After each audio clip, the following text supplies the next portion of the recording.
On this clear 29-degree night, here's Lisa with Rex Ryan. Thank you, Mike. Rex, you've said that you really thought that they tried to embarrass you in that Week 2 loss. How do you return that favor tonight?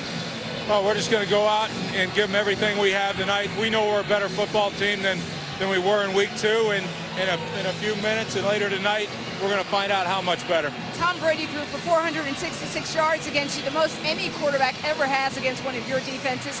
What do you throw at him tonight? Well, no, we're going to mix it up on him. He's not going to be able to sit back there. I can promise you he's not going to have that kind of night. All right, thank you. Good luck to you, Rex. Yeah, All right, we will see if that promise is delivered on Bill Belichick and the Patriots. By this time next week could be the AFC East champs. We'll talk about that scenario if it factors in later on. As usual, when the Patriots win the toss, they defer. So Chandler Jones and the defense goes on the field to handle Buffalo's offense first. Stephen Gostkowski, as good as it gets in this league, not just with the field goals, the game winner against the Giants last Sunday at MetLife in New Jersey, but also outstanding with the touchbacks as well. Buffalo, it is good to have you back on Monday Night Football. It's been 2009 since then, since we've seen the Bills on a Monday, and they'll start it at the 20s. There's no return with Denarius Moore watching the Gostkowski kick go by. All right, Tyrod Taylor comes out, Virginia Tech. He wanted to go there because he was from the same area as Michael Vick and broke all the records there at Virginia Tech. Was an apprentice for 4 years in Baltimore to Joe Flacco. First opportunity as a starter, missed a few games with a knee injury, John, but that completion percentage and the running ability has made it a good return since injury. Reminds me of Russell Wilson of the Seahawks, Mike. 250 yards rushing, a very dangerous scrambler, and he's taking care of the football so far. Look at this out of the gate, John. Both LaShawn McCoy and Carlos Williams together in the backfield. It swings out to McCoy. Good move. He's so good in space, and that's a nice 9-yard gain to start Logan Ryan there for the tackle. So seeing both backs together, the rookie Williams out of Florida State. Can they get the ball to Sammy Watkins? He'd like to see more passes downfield to him. Charles Clay, the tight end, could be a big factor for this game. And Richie Incognito, that left guard, has played very well for Buffalo thus far this year.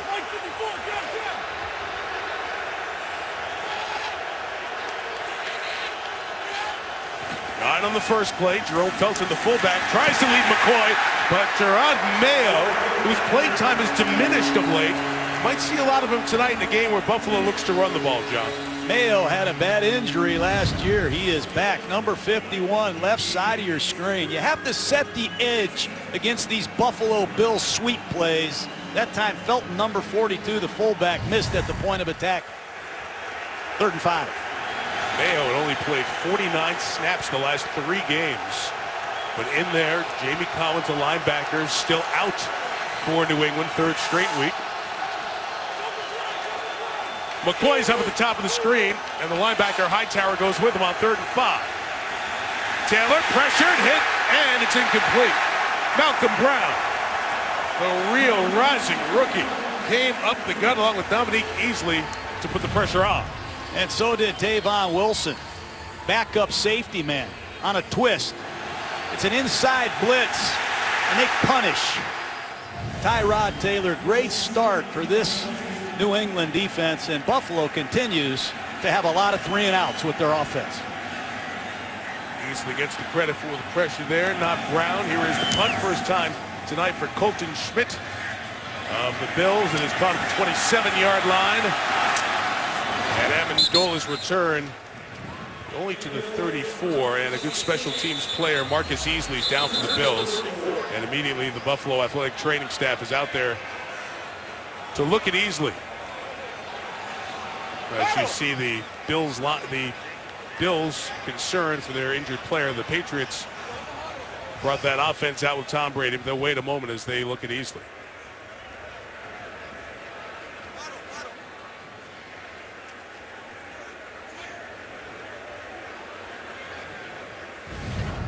Easley out of the University of Connecticut in his 5th year. Does have a touchdown this year. You see he was making the tackle on Amendola, and one of his teammates came in to finish off the tackle and got the most of the guy who went to school at Stores.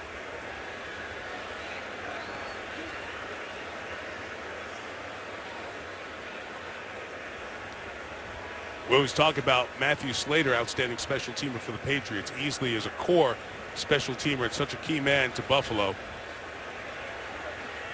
And as you can see, certainly dazed by that hit, so he'll go through the full testing from the athletic training staff for the Bills on their sideline.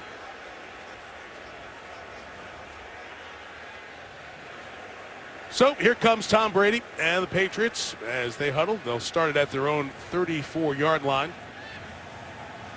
We saw the players who the Patriots were intending on starting tonight. There was so much question, John, about the injuries up front. They've been so mixed up front because of those injuries. And we'll note that Cameron Fleming is out there for the first snap at the starting right tackle, even though Sebastian Vollmer is active and was working with the first unit in warm-ups tonight.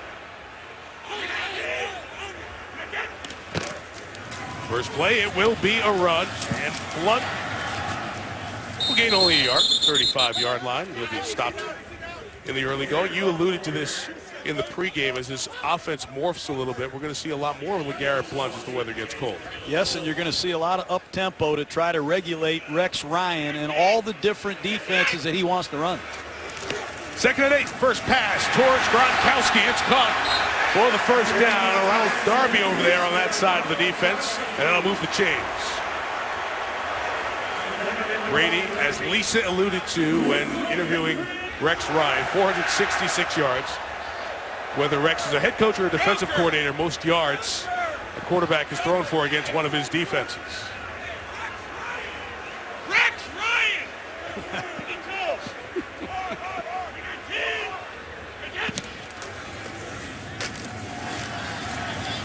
A run with Blunt and no gain on that one. Rex Ryan. You knew it was something to the right, Mike. That time they ran a one-back power play. There is Rex Ryan. He knows that this Patriot offense has scored on their opening possession the last 3 outings. Important they get a stop.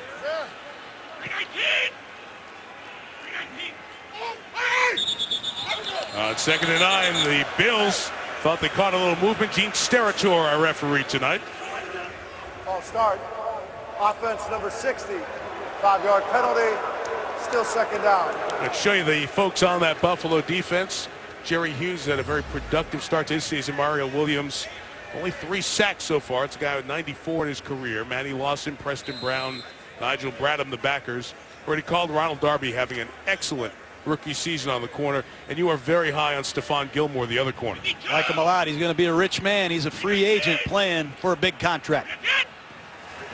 Penalty made it 2nd and 14. Lawson was rushing the release to James White.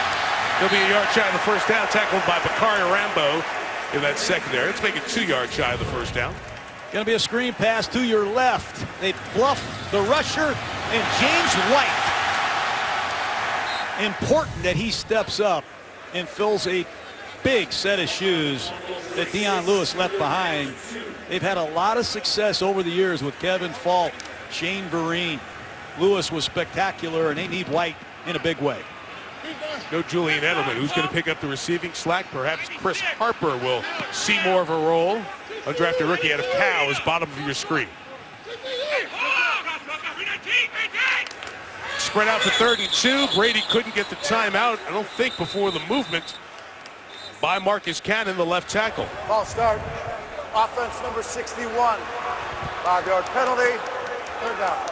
That's 2 false starts already. This offensive line, it's amazing what Bill Belichick has been able to get done with Tom Brady and this offensive line. You see Fleming playing right tackle. He played left tackle last week. The center wasn't even drafted. Cannon, the left tackle, has been out for a few weeks. I don't know who's coming and going with Tom Brady up front. 2 penalties already.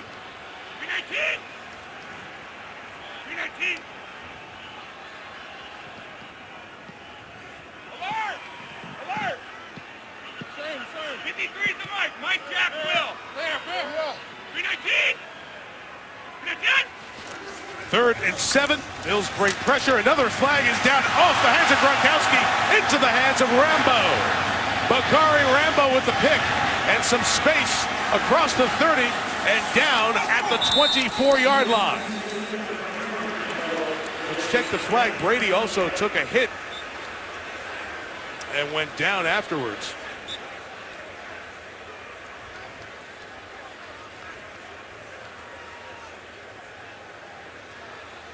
Let's sort out the flag. As that ball off the hands of Gronkowski, and Bakari Rambo, if it stands, will have a 39-yard return of the interception. And it looks like it'll stay this way. There are fouls by both teams on the play. Illegal formation. Offense number 61 was not on the line of scrimmage. Also prior to the pass. Holding defense number 20. Those penalties offset, and we will replay. Third down. The Bills defense started walking off the field after they heard the first report of a penalty. And you see all the different looks, Mike, that Rex Ryan has given to Tom Brady. They've caused 2 false starts, and they're causing a lot of communication with their rookie center and veteran quarterback. Watch carefully at all the movement in this Buffalo defense in these obvious passing situations.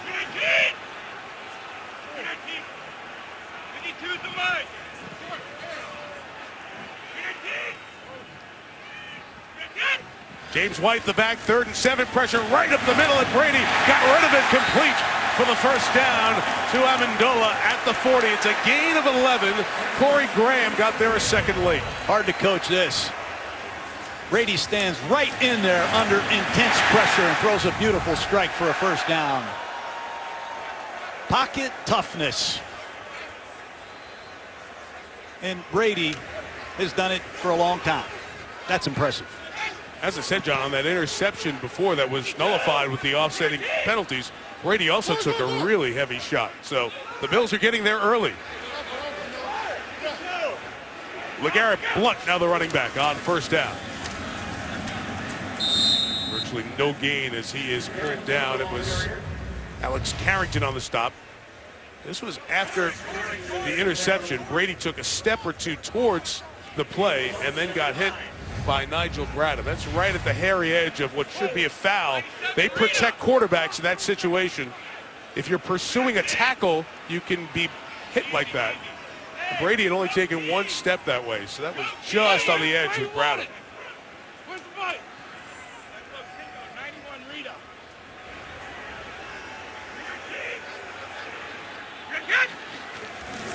This 2nd down and 9.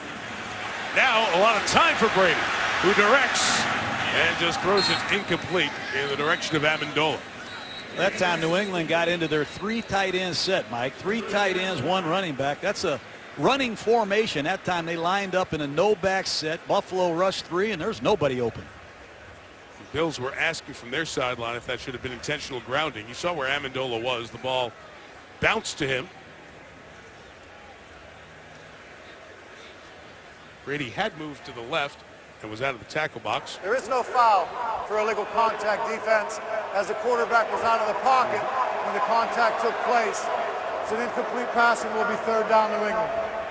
Look at this Buffalo defense. Leotis McKelvin is checked in. How many corners or ex-corners are on the field? Corey Graham.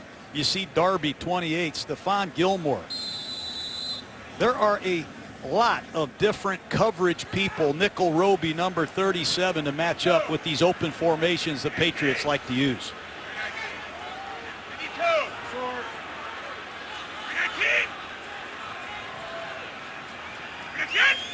This is 3rd and 9. Here comes another pressure from the secondary, and the pass is incomplete, intended for Dobson, but the flag comes down. It was Gilmore in coverage on Aaron Dobson. Well, these blitzes are getting home, Mike. That's the 3rd time Brady's been hit. Pass interference. Defense, number 24. Spot foul, automatic. First down. And Buffalo, who leads the league in penalties, commits a big one here. That's Gilmore at right corner. That's clearly a penalty. And watch Nickel Roby at the bottom of the screen. Rex Ryan will rush 4 defenders. You just don't know which 4 they are. So far, I've seen Graham and Roby get home from the Bills secondary. It's a couple of different times Buffalo thought they had stopped the Patriots, but the drive continues. Hey, alert! Alert! 52! Alpha! From the 25, first down, and Brady. Incomplete. Gronkowski was easily covered that time by Rambo, and again, they get to Tom. Well, Cameron Fleming, the right tackle, has his hands full. He played left tackle last week. He was cut at the end of training camp. And I don't know how you come from the left side to the right side on a weekly basis, but Tom Brady is going to need this running game because Buffalo is putting him to the ground. Garrett Blunt runs to the left, and he gains about 2 yards. So I think you know Blunt's story. He was in Pittsburgh last year, and he left the field early in that game and then was picked up by New England. Chance to return back to New England. Had 5 very productive games, 3 touchdowns, 148 yards in the championship game. Folks around here knew what he was all about, and Blunt becomes even more important. After that injury to Dion Lewis, it'll be split between Blunt, James White, and Brandon Bolden. So it's 3rd and 7 again. This time no pressure. Amendola can't get to the sticks. Pulled down to the 17 by Leotis McKelvin. And we'll get a 35-yard field goal attempt from Gostowski. Good to see Leotis McKelvin healthy again. He missed the first 6 or 7 games. Number 21. With a beautiful one-on-one tackle against Amendola that sets up Gostkowski. And how good is Stephen Gostkowski, Mike? That's pretty good, 30 in a row. You mentioned the game winner for the Pro Bowl kicker last couple of seasons. Brian Allen puts it down. It's a 35-yard field goal attempt. And knocked through. So despite Buffalo getting to Brady, hitting Brady on that drive, still they make enough plays. Bills with a penalty, Pats with a field goal. ESPN's Monday Night Football is brought to you by Nationwide. Nationwide is on your side. GMC, we are professional grade. Gillette, 25 million guys have switched to the Gillette Flex Ball. Will you? And ESPNFanshop.com, powered by Dick's Sporting Goods. Above here, now inside Gillette Stadium, our coverage tonight from Spider Cam is brought to you by DirecTV. Very impressive, no overcoat for you. 29 degrees, you're toughing up here. I'm speechless, Mike. Wait till the second half. My teeth are chattering here. I'm breaking into the cold. That was an interesting first drive because you saw so much from Rex Ryan. The Bills held the Patriots to a field goal. The Patriots have to be wondering, you know, how are we going to manage this the rest of the way? Denarius Moore will return this from a yard deep in the end zone. Very little room. Tremendous special teamer Nate Ebner in on the tackle. It's going to give Tyrod Taylor and the Buffalo offense 87 yards to go. 3-0 Pats. And they're in the lab figuring out what's next. No number 91. Jamie Collins remains out for the 3rd straight week. He's dealing with an illness. He hasn't even been practicing. Yet the Patriots defense came up big in their last performance in this stadium, limiting the Redskins to 10 points. Taylor on first down from the 13. That pass complete to Robert Woods, who works it just near the 21-yard line, marking officially at the 20. So Matt Patricia is the defensive coordinator for the New England Patriots. This is the group they're working with. Mentioned Ninkovich and Chandler Jones on the ends. Jonathan Freeney's played a lot more, was a special teamer, now becoming a defensive stalwart. Hightower outstanding, and Malcolm Butler, that Super Bowl hero, keeps making big play after big play. Elevator going up for Malcolm. LaShawn McCoy with the carry. That'll be a first down. Jonathan Freeney makes the tackle. LaShawn McCoy missed a couple of games, John, with that hamstring injury. We were visiting the Bills in training camp the day he hurt that hamstring. Couldn't get right, but now you can see the bye week and the health, back-to-back 112-yard games, but also the dancing that we saw so often with McCoy in Philadelphia. He's a workhorse back, and he can really catch the football. He's the only guy in the league that's carried it over 300 times the last 2 seasons. They got their 2 best backs back there together again. McCoy and the rookie Williams. And LaShawn will take it to the right. He'll trip over his teammate, and it will be no gain back at the 25. This is a shotgun operation that Greg Roman, the offensive coordinator of the Bills, utilizes. Roman came here from the 49ers. He had experience with Colin Kaepernick, a mobile running type quarterback, and they rely on Taylor not only as a runner, but as a threat after he hands the ball off. It paralyzes defenses on the backside. After the gain of 1, here is Taylor. Got a good pocket to throw from. It's another first down. Again, it is Woods. Robert Woods, third year out of Southern Cal. 29 catches coming into tonight. 2 on this drive. Just a simple hook by number 10, Woods, right over the ball against his zone coverage. Catch it. North-south split defenders get the first down. Good decisive work by Woods. High percentage completion. Another 1st and 10, and Buffalo using a lot of 2 halfback sets, both Carlos Williams and McCoy together in the backfield. McCoy got a block from Williams, turned it up. That's what I'm talking about. That's the acceleration we saw with Shady McCoy in Philadelphia. Gain of 11 and a Buffalo first down, their 3rd on this drive. And right corner Malcolm Butler has to make that tackle. Watch here at the bottom of the screen. Malcolm Butler's got to step up, make this tackle. LaShawn McCoy running hard tonight as he gets into a rhythm in this Buffalo Bill style of offense. Remember, he played with Andy Reid, then Chip Kelly. Now he's here with Greg Roman. There's not a running play that LaShawn McCoy hasn't run. And most running plays he makes better. A terrific back. There he goes again. The gain of 4 to midfield. Talk about Shady and all the things he did in Philadelphia. He became the all-time leading Eagles rusher, going to the Pro Bowl 3 times with Philadelphia. And those back-to-back 100-yard games that he has coming into tonight, he's never had 103 consecutive games. We visited with him last night. You get the sense of his building comfort with this offense and this system. As you said, a different one for him. Yes, indeed.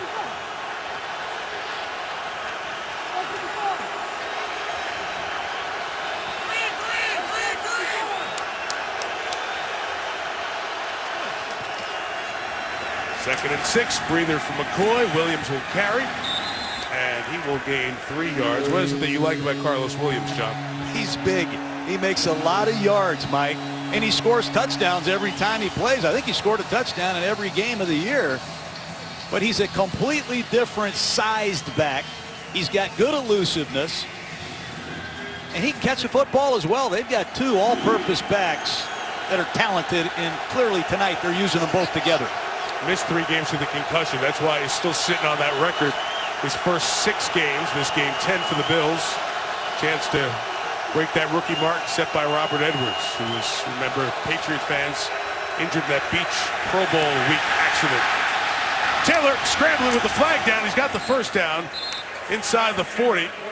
The safety, Tavon Wilson, got him to 39. But as we said, there's a flag back in the backfield.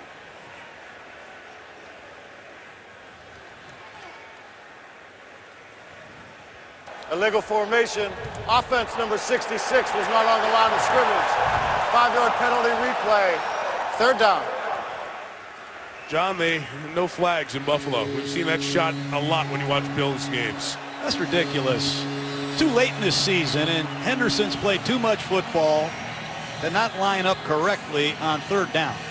And it sets up 3rd down and 8. You have to keep an eye at the bottom of the screen of Chandler Jones, number 95. Had a couple sacks against Cordy Glenn in the first matchup. The best receiving options, all 3 are in that bunch right at the bottom of the screen. Patriots will bring an extra rusher this time. Taylor's got the blocking, but incomplete on the pass for Woods. And after a couple of first downs, Buffalo will punt it away. Penalties on Henderson. Nullifies a first down. Penalty on Gilmore. Keeps a drive alive that sets up a field goal. You're not going to win in this stadium. I don't know what the Patriots' 1-loss record is in this place, but you're not going to beat them if you commit penalties. It's a lot to a little, especially if you're in the AFC East. Believe me, I have lived that. Yeah. Colton Schmidt only has 1 touchback this year. Heavy rush, no flag. as that ball dies right around the 25-yard line. It's only 27 on the kick. Great pressure from the Pats. Whether as a head coach or a defensive coordinator, the 15th time Rex Ryan goes up against Tom Brady. What did he tell us last night, John? I got to change the picture on him. What does that mean? Well, he's going to give him some looks that he hasn't seen. He's had 11 days to get ready. I'm going to show 3 rushers at the top of the screen, make Brady send the protection that way, and then bring 2 the other way. He completely fooled Brady with the blitz, but credit to Brady for getting the ball off before the blitz got home. Rex Ryan is going to continue to give Tom Brady different looks. He's going to show pressure and not blitz. He's going to show coverage and then bring blitz. But Tom Brady has his hands full tonight deciphering Rex Ryan's defenses after an 11-day layoff.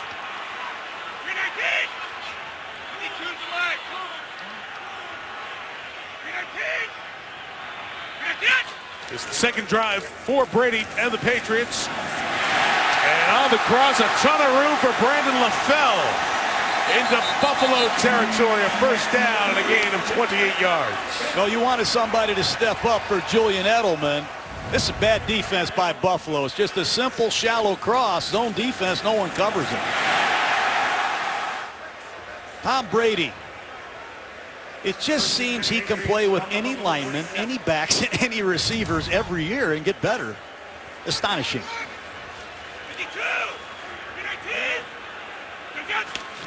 LeGarrette Blount fake to him.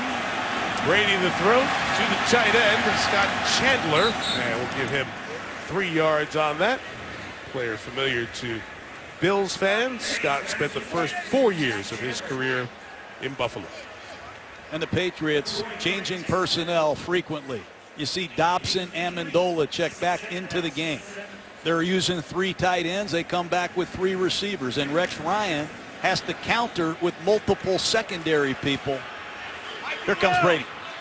Saw Sebastian Vollmer, 76. He's been in on this drive, missed last week. Blount is tackled.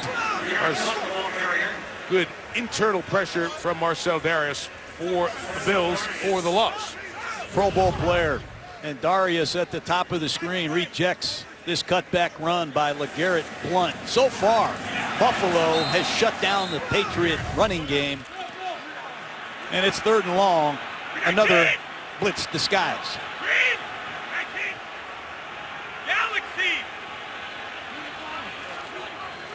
What's the mic? Mike's right. Galaxy. Hey, Brewski. 319. Well, the hand signals, the pressure comes. Brady just had to bail and get rid of it. And the pass is incomplete. Couldn't account for everyone as Preston Brown was the rusher who came free. It's an all-out blitz. And Brady thought that Rex was going to bail out. That time, Rex brought it. And Preston Brown, number 52, comes clean right up the middle. And Tom has no chance but to throw the ball away. So far, Rex Ryan is giving Tom Brady every look in the book. 7 coming there. Ryan Allen drops it straight down, trying to make it a tough one for McKelvin to catch. Try to kill it out of bounds, and it takes a right turn right around the 15-yard line. That's where Buffalo's 3rd drive will begin with 3 seconds left in this opening quarter. Got to figure out a pressure plan over there on the New England side. Got a tablet for 3 there. You got Belichick, McDaniels, and Brady. Josh McDaniels, the offensive coordinator. A lot of brain power there trying to figure out all minds, all these looks that Rex Ryan has been giving the New England offense. Trying to sort them out as the game goes on. Look for a tendency. Just 3 seconds remain in the quarter as Buffalo begins its 3rd drive from their own 15-yard line. Tyrod Taylor incomplete for Shady McCoy. Gerard Mayo in the coverage of the quarter comes to an end. After 1 in Foxborough, Pats 3-0. ESPN, celebrating the legacy of Monday Night Football. 3-0 Patriots as the second quarter begins. He went from undrafted to Super Bowl hero, number 5 corner to number 1 corner, Malcolm Butler. Last week it was following Odell Beckham Jr. And John, as you look at more tape, Malcolm Butler goes a lot of times, not all, but a lot of times where the best receiver goes. Tonight, that's Sammy Watkins. It's an impressive trait that Butler has, playing star coverage this early in his career. 2nd and 10 as the quarter begins, and LaShawn McCoy only for 2 yards. Tavon Wilson down in the box there, helping in on the tackle. Well, Beckham got loose for a big play early in the game last week, but he responded down the stretch, and so far against Sammy Watkins tonight, so good. But Buffalo has got to get Sammy Watkins involved in this offense. Only 22 catches. He had 8 a couple weeks ago against the Dolphins. But this is a young man that needs to see the football to recognize his greatness. This time in this passing situation, more DBs on the field for New England as Taylor is in trouble. Chandler Jones almost gets the sack. Ninkovich chases him. Taylor on the run, throws complete for the first down to Woods at the 34-yard line. That is where he is so good. That's Russell Wilson. I said it earlier. He reminds me of Wilson. I don't know how he gets out of this. Chandler Jones has him down. Can't get it done. Here's Ninkovich. Can't bring him down, and he has the poise and the talent to make those kind of plays. What a play by Tyrod Taylor when there was nothing there. Officially to the 35-yard line, so we'll make the gain 18. Buffalo's 4th first down in this first half.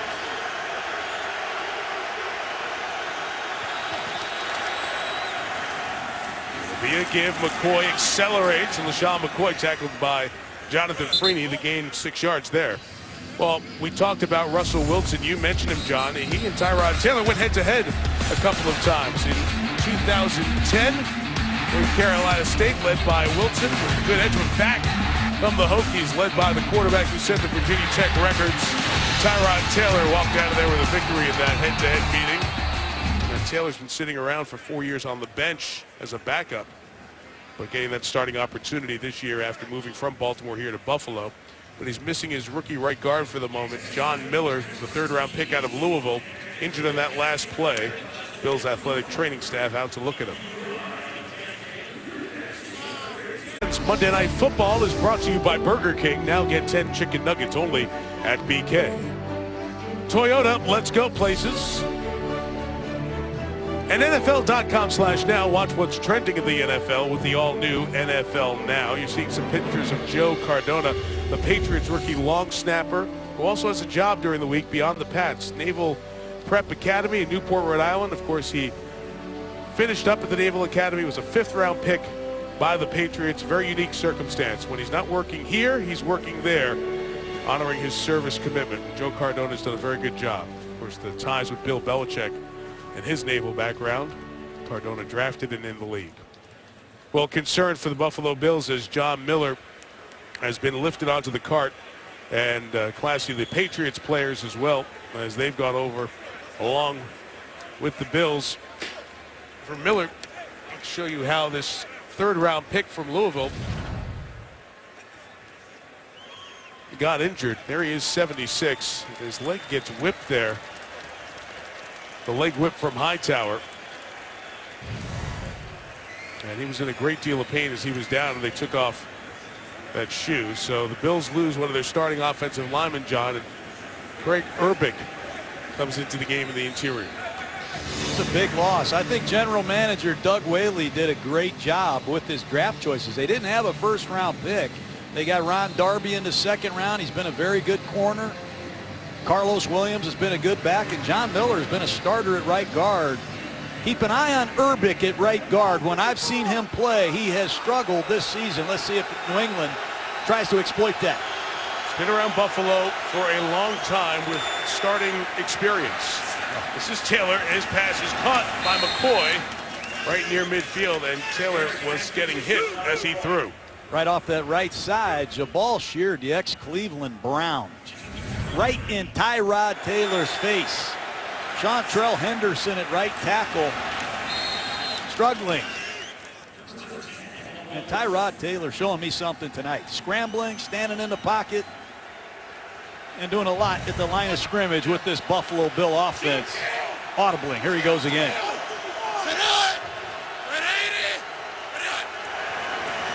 Shy of midfield, Williams made the first man miss. In the backfield, they lost the football and it fell right back on his stomach. Very fortunate to get it back, and the gain is 5. And Dominique Easley saw that carrot out there. Cold night. Ball security. Got to emphasize it. Both these teams have taken care of the football. They're plus in the turnover ratio. Big reason why they're playing good football. Bills have turned it over 11 times in 9 games. Patriots just 7 thus far this year. McCoy trying to get to the edge. Woods does a really nice job. Just a standoff by the wide receiver blocking allows McCoy to get the first down. You said it, Mike. What a job by Robert Woods. It's hard to motivate your wide receivers to block at the point of attack like Woods. Take a look at number 10 on the left side of your screen. Blocking Tavon Wilson, sustaining the block and allowing LeSean McCoy to stretch the ball to the perimeter. That's impressive. He said it this week, John. I know my role. It's blocking. Only been targeted 8 times in the last 100+ snaps. Taylor, a throw complete. And it is McCoy on the catch. So they're using LeSean a lot. First down gain, just over 4 yards. That's where I want to see more of LeSean McCoy utilized in the passing game. He can line up as a receiver in these no-back formations and kill you in one-on-one situations. Nice work by Greg Roman, using a lot of different personnel groupings and formations. Chris Hogan, 15 in the game. They backed him off the line to get everybody properly aligned. Just a short gain of a couple of yards there for Carlos Williams. You mentioned all the different things Roman likes to do. I don't know how he calls the game, Mike. He's got all these different running plays. Inside zone, zone reads, gap runs, traps, perimeter tosses. I can talk about his running game all night. Draws, direct quarterback runs. I mean, I don't know what, look at this menu of plays he's got. I don't know, he's got to have a Rolodex or something to figure out which play to get to next. It's a collage of offense. His background is vast. Maybe why it's taken some time to get better in terms of the diversity as the season has gone on. Play clock running down, 3rd and 4. And Taylor with the shot for Hogan, broken up by Chung, and incomplete, almost intercepted on the deflection by Derod Harmon. Well, Tyrod Taylor's got to make this throw to beat Tom Brady on the road. Hogan is running by Chung, and Taylor underthrew him. Good no call. Poorly thrown football by Tyrod Taylor. Hogan had a couple steps against Patrick Chung. You see the ball hits Chung, even though he doesn't go back to acknowledge the ball. That allows the no pass interference. It turns into a long field goal attempt of 52 yards for Dan Carpenter. That is pure on this chilly night. So the Bills drive it down the field, starting at their own 15. You get a field goal to square the game at 3. Bills have 3, could have had 7, John. Got to make these throws. The protection is excellent. And watch Hogan in the slot. He's going to run right by Chung on this swing route. Taylor's got to make this play, Mike, and he knows it. Fortunate on that deflection. Harmon just couldn't secure it. Doesn't turn into a pick, and it gives Carpenter the chance on this cold night to bang a 52-yarder. That is with the breeze. Breeze is going left to right as you watch. And the Bills carry 2 place kickers. Jordan Gay is the kickoff specialist for that reason. Touchback. Back to Brady's bunch from the 20 in a moment. Well, here at Patriot Place, there's been some milestones in that Patriots Hall of Fame for Tom Brady, but how about the real Hall of Fame? Dominance over one team. Dan Marino, 72 touchdowns against the Jets is most. Brady, 61 against these Bills is second. One more than Favre over the Chicago Bears. And Tom Brady, 11 more to get to in his career against Buffalo to be number 1 against one team by a quarterback. It's a run with Brandon Bolden for first down here. Right now, they're not close to any of that, John, as New England doesn't have the answer offensively to the Rex riddle. I don't think New England knows who they want to be on their offensive line. It's another lineup change. I see Stork in the game now, number 66. He's playing center for Andrews. Andrews hadn't missed a snap at center all year, and Mason just checked into left guard. I don't know who's coming and going for New England up front. 3 drives, 3 different setups up front. They're very versatile. Brady has no one open and just gets rid of it, incomplete. And it will be third down. Dave DeGuglielmo is the offensive line coach. Dante Scarnecchia was here for a long time. This group, because of injuries, John, and their versatility, used many different combinations this year. Many, not one starter right now from last year's Super Bowl. I have no idea why Andrews was pulled out of the football game, but clearly Rex Ryan has the Patriot offensive line in a state of confusion. We saw at the end of the last drive, Brady was very unhappy with the O-line. It's a 3rd and 10 run, and it'll be short of the first down with James White. So Buffalo gets a 3 and out on this drive, their best defensive showing so far. And New England's back to the drawing board here. Have not seen a 3rd and 9 inside handoff from Tom Brady in a while. They have to find 5 linemen that can stay healthy and play down the stretch, or Tom Brady's going to have to make some major adjustments. Not a good kick into the wind by Ryan Allen. It'll get us some roll. It was going to end up being a 41-yard kick down to the 31-yard line. That's where the Bills will take over. 3-3 game. Take again, John. Second possession. Tom Brady's gone over. Frustrated with the offensive line play. They do not have their act together right now to figure out what Rex Ryan's trying to do. Well, they've had 2 false starts. They haven't run the ball. They've made some mistakes and massive substitutions already here early in the second quarter. By stopping them 3 and out, this is the best Buffalo field position of this night. Bills take over at their own 31 in a 3-3 game. LaShawn McCoy in the run out of the shotgun. Gained just a couple of yards. John, I really love the fact that Mayo's playing and playing well.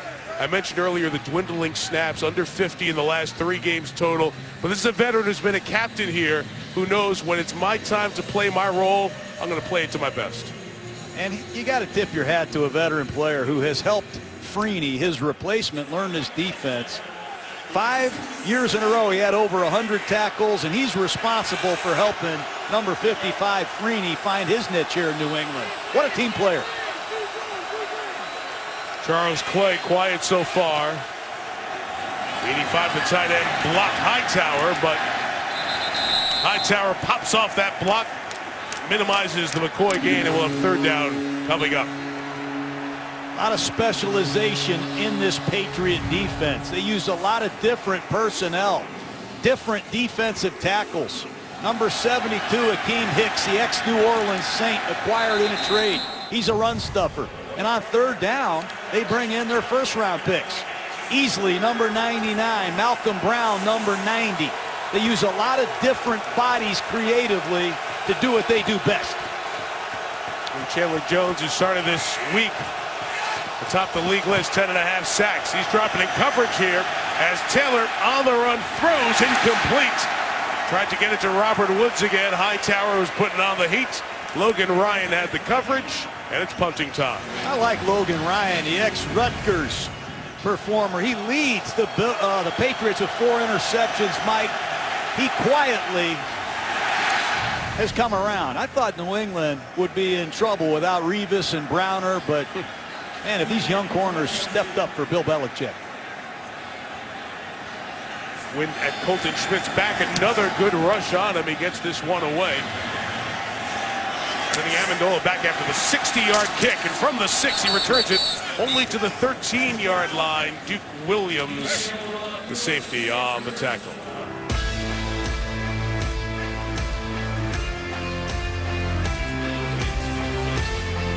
Back here in New England, the current 53-man roster, that's excluding the players who are on IR, there's not one first-rounder on the offensive side of the ball for New England. Go back a bit to find the last time they took one of those edge guys, skill guy, a receiver, a running back, a tight end. Lawrence Maroney was the last one in 2006. He had some productive years, a big touchdown season, 21 total, as a matter of fact, in his 4 years that he played with New England, but didn't really pan out the way you thought a first-rounder might. They've had Brady for all these years, but they haven't brought in those great players in terms of first-round draft picks around him. Underneath, it is caught by Amendola, who gets out of bounds, a yard shy of the first down at the 22-yard line. And, John, here we are again in that mode with New England. It is the players that they bring in from different places. They don't get caught under a huge contract with many guys. They find ways to find the answers within their roster by developing guys in this system. Credit Bill Belichick. He's only interested in the present. 2nd and 1 to the air to Gronk. Couldn't bring it in. Play was negated earlier because of offsetting fouls. Was a pass Gronkowski had in his hands and then didn't catch. Can't get that one. It's 3rd and 1. Ball thrown just outside the cylinder of Gronkowski's reach, setting up a short yardage situation. Offensive line, by the way, same group as the last drive. And they clear enough space for the first down on the ground with Brandon Bolden as he takes it across the 25-yard line. Well, it's just a zone stretch play right off the right side, and Bolden, who's been in his Patriot offense for a while, presses it right off the right side behind Cannon and Sebastian Vollmer. Nice block by Williams, number 85. First down, Patriots. And Stork in at center on this drive. Brady on play action, nothing open deep. Scrambles and gets rid of it as he is out of the tackle box. No grounding, but 2nd down. This Corey Graham of the Buffalo Bills is very interesting. The ex-corner of the Baltimore Ravens, converted to safety, puts a lick on Brady. Graham leads the Bills in tackles. He had a concussion in the opener against the Colts. Wasn't out long. This is one tough customer, a perfect Rex Ryan defender. It's really improved his communication with Aaron Williams, their other safety, out for a while. Their number 1 safety had that neck injury, came back for a bit, now on injured reserve, designated to return, can come back in mid-December. Brady, similar looking play over the top, toss to the middle, great catch. Aaron Dobson in traffic, comes up gingerly, but has the first down at the 43-yard line. Boy, great catch and great throw in a tight window. I just talked about Graham, number 20. They wish they had him in the post. Poorly played by Rambo in the middle of the field. And Dobson is getting looked at by the training staff. We talked about the Patriots not taking receivers or running backs or tight ends in the 1st round. Dobson was taken in the 2nd round a couple of years ago, his 3rd year out of Marshall. 37 catches early on, but had that foot problem back in 2014. And the Patriots, who saw Julian Edelman injure his foot last week. A couple of weeks ago, it was Dion Lewis.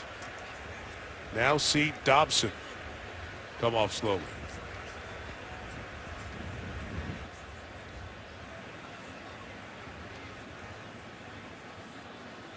And we're going to have to look for Chris Harper, Mike, number 14. Just activated off the practice squad. At some point, we may see. There he is, 14 right there. He's there been he in a is. couple of times already. They're going to need Harper to step up. They have that saying here, like everywhere we go, next man up. Harper in the slot at the bottom of the screen. 4 receivers now available to the Patriots with the injury to Dobson. Matthew Slater, the great special teamer, being one of the 4. So after the catch by Dobson, New England has it at its own 42. And Brady just aborts that screen attempt with Bolden. John, Buffalo seems to have the answers right now. When we talked to Rex Ryan last night, there was a confidence about the plan for tonight and how they were going to give Brady different looks and keep them off balance. And so far, Rex has got to feel really good about the way this first half has gone. He's got a lot of corners. that can cover. That time he's used Stephon Gilmore to cover Gronkowski. We talked about that in the pregame. He feels good about his edge corners against anybody New England has. Green! Mike and Will! 319! And New England's talent on those edges not the same with the injuries. Brady underneath Amendola, an umbrella of Bills waiting to bring him down, and they do at the 46-yard line. Rex Ryan mixing it up. That time a 3-man rush. And it's 8 men in coverage. He's showing an inside blitz. But he's going to rush 3 Buffalo Bills, and right after the catch, Buffalo Bills are everywhere. Is it a blitz? Is it a bluff? You be the judge. Brandon Bolden lost his shoe. He came out on that play. 3rd and 6. Gronkowski into block. Brady has nobody open, and Matty Lawson brings him down, but a flag comes down right by the sack spot. They bluff the blitz. They fool the Patriots again, and Tom Brady can't be happy. Holding. Offense number 76. Penalty is declined. 4th down. Showing an all-out blitz. The inside linebackers will bluff, and Vollmer, who has been hurt, gets beat by Manny Lawson, a jack of all trades for Buffalo. Former first-round pick of the 49ers. Good pressure by H.A. Tarpley. Almost got to that punt. Fair catch signaled for and made on the dive as the punt was stopped up there in the wind by Leotis McKelvin. The #1 scoring offense in the National Football League, the New England Patriots, limited to 3 in this first half. Time to come down good to turn the Monday night lights on some of the prep heroes and stars. How about Zavarian Brothers, the high school private Catholic all-boys school, Westwood, Mass. Undefeated season is rolling. They had a chance to check out Hall, that great Patriot Place Hall, where you can be Malcolm Butler for a moment. Virtual reality, if you will, and make the pick like Malcolm did. Zavarian's undefeated. They've got their annual Thanksgiving week game at Fenway Park against St. John's Prep, and then playing the Division I championship against Central Catholic here at Gillette Stadium on December 5th. Folks in this area, it's a great day of prep football. Hope you can get out here and enjoy it. LaShawn McCoy on that first down carry to the 23-yard line. We mentioned that they're playing at Fenway Park. The reconfigured Fenway for that Notre Dame-Boston College game on Saturday. Some high schools are getting their opportunity to play games there. There's a hurling competition there yesterday at Fenway, so it's been a great football weekend here in New England this Thanksgiving weekend. What an experience that would be to play in Fenway. Hey, your son played in Yankee Stadium, right? When Yes, he Lafayette did. Lehigh played last year. Big win for the Leopards. 2nd and 5 for Tyrod Taylor and the Bills. Virtually even game in terms of yards so far. McCoy has been the main cog in this offense. Jamal Sheard comes up and makes that play. It'll be 3rd down. Jamal Sheard is a good player. He's versatile. He can play right end, left end. You can put him inside over the guard. They gave him an $11 million contract to come in here and be a versatile Bill Belichick, New England Patriot. 4 sacks. He's been very productive. 3rd and 4. Where is Sammy Watkins of the Buffalo Bills?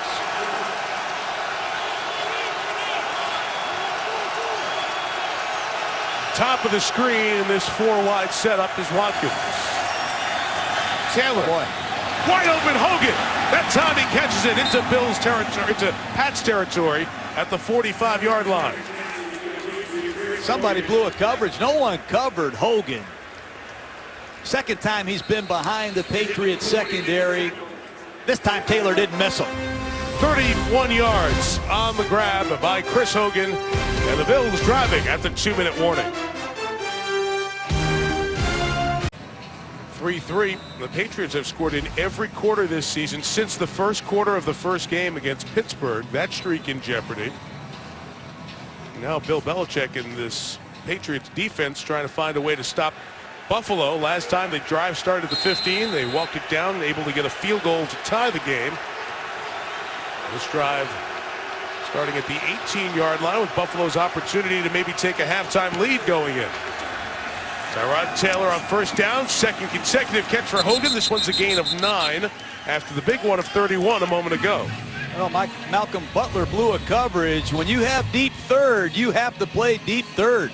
Watch him jump Sammy Watkins on this under route, and Hogan runs right in to the area that Butler should be covering.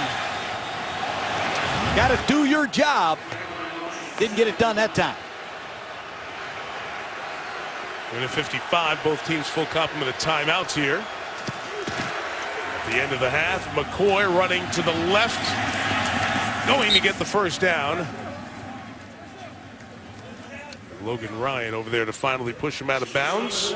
Richie Incognito was out there pulling and leading the way. Excuse me, Mike, I just can't reiterate enough how well these young corners have played overall for New England. I know Butler just had a blown coverage there, but when you lose Darrelle Revis and Brandon Browner and Arrington off a Super Bowl championship team and go 9-0 with Logan Ryan and Butler and a lot of young guys stepping up, it's a credit to them.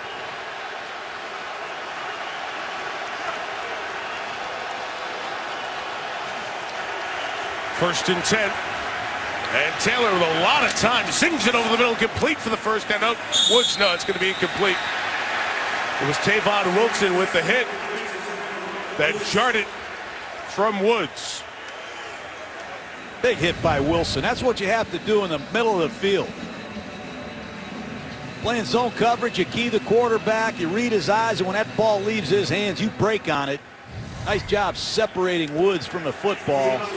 Second and long. What is the protection plan for Chandler Jones? Leads the NFL in sacks. They need something from Jones right here. Second and 10. New England shows pressure, brings 4, and throws the other way to Hogan. He's wrestled down at the 30. Very active half for Tavon Wilson. The last time we had New England on a Monday night, it was that game in Kansas City. Remember when all the questions came afterwards about what's wrong with Brady and the Patriots? Yeah. Well, that's the last time they had such a struggle putting points up. Shut out in that first half. Sitting on 3 here with Buffalo running the clock with 1:12 remaining. So Hogan has caught 3 on the drive. Sammy Watkins yet to be targeted. 3rd and 6 for Tyrod Taylor in Buffalo. Pats now bring pressure and bring 5. Taylor steps up, launches it for McCoy, who couldn't hang on as he went to the ground to try to secure it. Devin McCourty had the hit last, and McCoy slow to get up. Had McCoy running free, and what a range play by McCourty.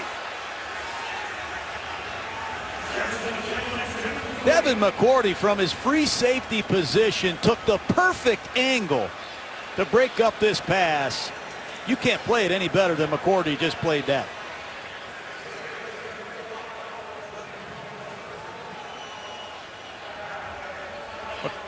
Tyrod Taylor thought he had a slam dunk touchdown. McCoy is running wide open by himself, and out of nowhere flashed McCourty. McCoy's trying to tell the athletic training staff he's okay. Don't help me walk off. He's coming to the sideline.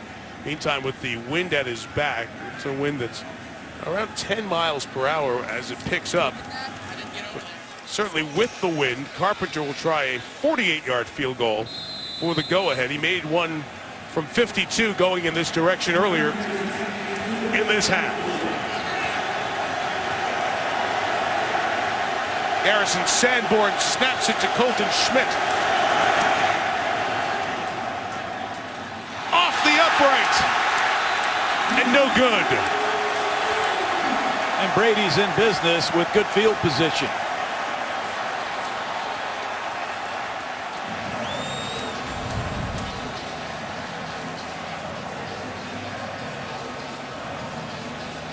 Plenty of juice on it, just moving left to right. Caught a little bit more of that inside portion of the right upright. Might have ricocheted back in. Instead, it's out, and as you said, John, the Patriots take over at the spot where Carpenter's kick was attempted from. The 38, and they've got Gostowski, so they might end up taking the lead to the locker room. But they've got to find a way to pick up some first downs. Let's see if the 2-minute offense helps Brady. Pass incomplete. LaFell is the only receiver in the area. Again, nobody open. This is a 3-man rush, Mike. There's 8 Buffalo Bills in coverage. They show blitz. They show the illusion of pressure, and they bail out of there and play maximum zone. They've got 8 Bills in coverage against 5 Patriot receivers. And as soon as you think they're bailing, Rex Ryan brings it.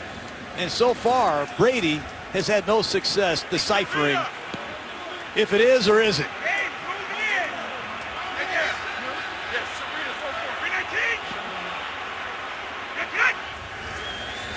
Second and 10, here comes the pressure again underneath. It's Amendola, stop on a dime, cut up the field, into Buffalo territory, thrown down at the 44. And a timeout taken with 33 seconds remaining.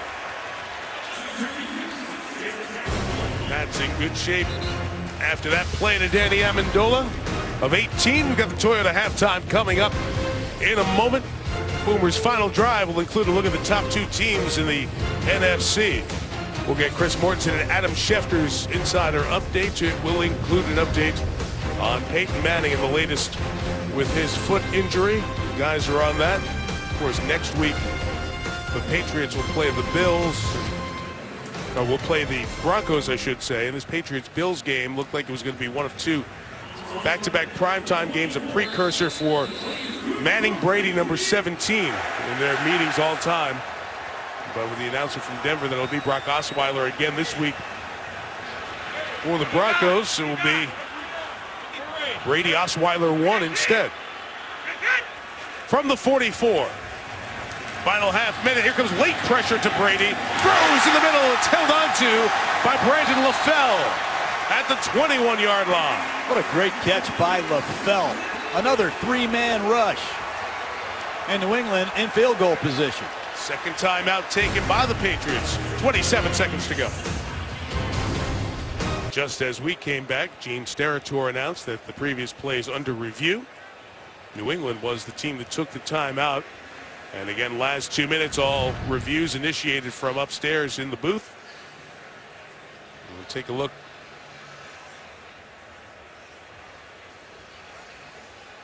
On that rollover, it's the whole process of the LaFell catch. He's got to secure it at some point. Here's a good look in. See, the ball has not touched the ground at all. And then as you continue on the replay, as he rolls over, he's still got to finish it when he gets to the other side here on his back. He gets that hand on it. So as Gene Steratore takes a look in consultation with New York, we'll step out. Patriots would have first down at the Buffalo 20 with 27 seconds and a timeout left. You see Josh McDaniels and Tom Brady discussing their strategy. John, this drive is the best portion of the game for the New England offense as we wait to see if this one holds up or not. Buffalo using a 3-man pass rush. I think LaFell caught that football, Mike, but I think the question, John, is on the very end as he goes onto his back the second time around and rolls over. Does the ball come in contact with the ground, and in any way does he lose control? That's where the only question you could have at this point would be. Here is the catch by LaFell. Might be a stance.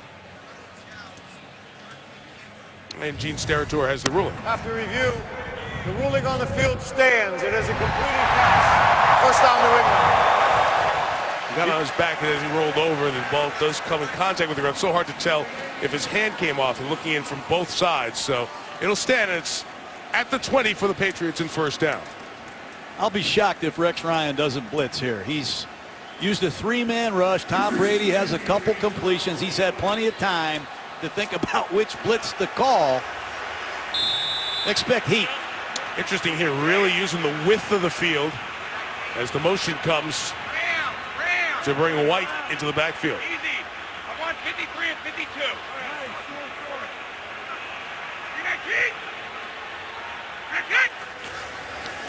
On first down, they do bring 3. Brady had to get out of there and throws it incomplete, as he just eluded the rush with Mario Williams in pursuit. When you let all your backs have free releases, you've only got 5 protectors. And you hear Tom Brady up there saying 53, 52. So the offensive linemen are blocking the 3 down linemen and the linebackers that Brady points out. Problem is, sometimes you have 90 numbers playing linebacker, 20 numbers playing linebacker. It's been a state of confusion so far. Here, Brady continuing to spend extra time here, making sure the protections are all secure. Pocket collapses on him there, and he throws it incomplete as one more time he gets hit. That has been the story of this first half, that pressure from Buffalo. 3rd and 10. I like what I'm seeing from Buffalo. Mario Williams, Manny Lawson, Hughes. This is a high-priced pass rush unit, and they're paid for these kinds of situations. And Marcel Darius with inside penetration as well. They need this unit to capitalize with all these backup linemen playing for the Patriots. 3rd and 10. Again, New England has a timeout left. Free runner. Brady gets rid of it. Complete. White with the first down. Inside the 10. And into the end zone. The missed tackle turns into a Patriots touchdown. The one time you blitz Tom Brady, he rips you. Nickel Roby comes off the slot. Tom Brady in his new 3rd down 2-minute back. Read it perfectly. You're going to see the blitz come right off your right side. Brady reads it perfectly. Throws the ball to his hot receiver. And Corey Graham can't make the open field one-on-one tackle. Beautiful stiff arm. James White, the ex-4th round pick. They needed him to step up, and so far, he's made a couple nice plays tonight. What a drive by New England. Skowski for the extra point. Snap handled well by Ryan Allen. Held at bay all half until that final snap. You can see the frustration of Rex Ryan.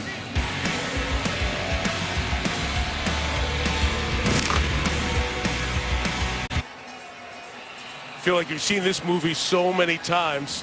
Rex Ryan's giving him confusion, giving him troubles. And what happens at the end? The missed field goal by Carpenter gives good field position. And against the 3-man rush, Brady's able to hit a couple of passes to get downfield. Completions of 18, 24, and 20. And Rex Ryan has been barking up and down the sideline this entire minute since the touchdown was scored.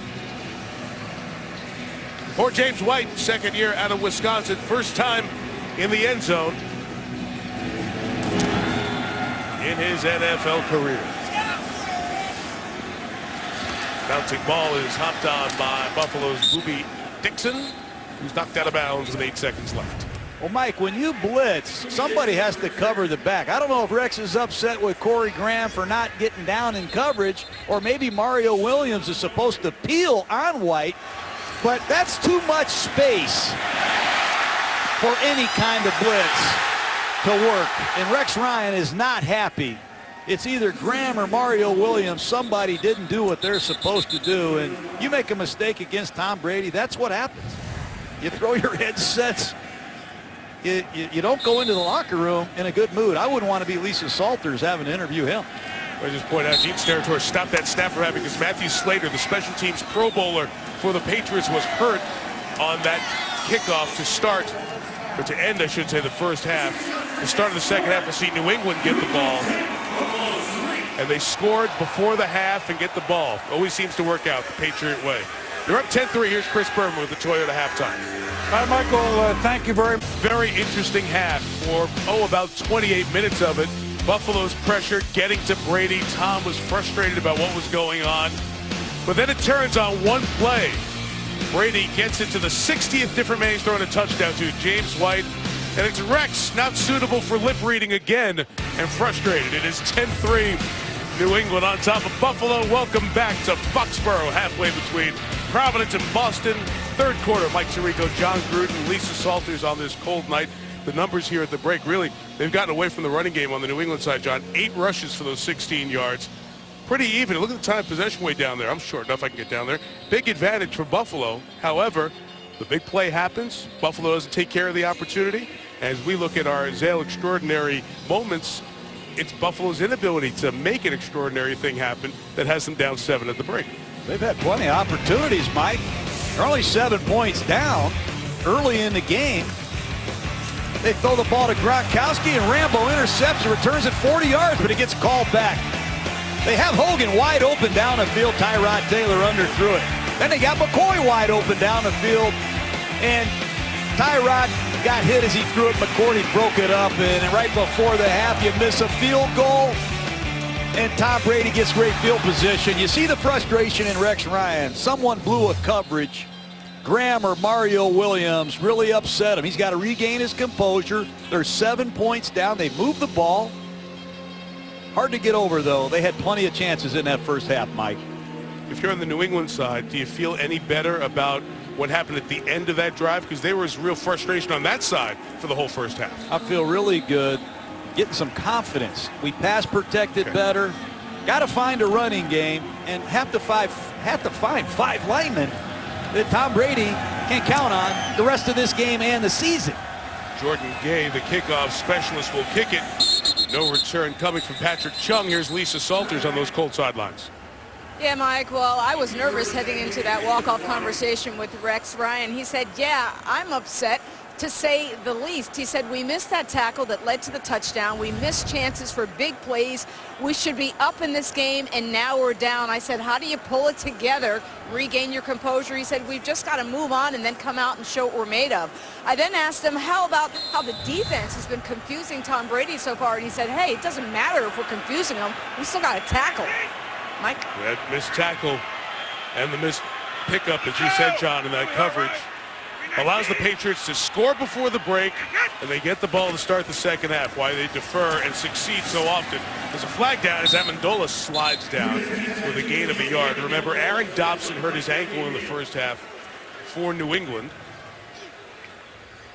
Injury on the opposite side with Buffalo, and their offensive guard, their rookie John Miller, who injured his ankle, was carted off. Defense number 91 lined up in the neutral zone. 5-yard penalty, replay. First down. Rob Gronkowski, always in the mix, but John, very little tonight. Just that one grab for 10 yards and not even targeted very often. Buffalo is not playing man-to-man coverage, Mike. They're playing a lot of different kinds of zone. Sometimes just a 3-man rush with 8 defenders in zone coverage. It's 1st and 5 after the flag. Brady goes over the top. Great job by Amendola to bring it in with the fingertips in front of Preston Brown, and that's a New England first down. I really like Danny Amendola. He's stepping in the slot, critical role for Julian Edelman. Nice catch away from his body. Olay! What? Move out, Danny!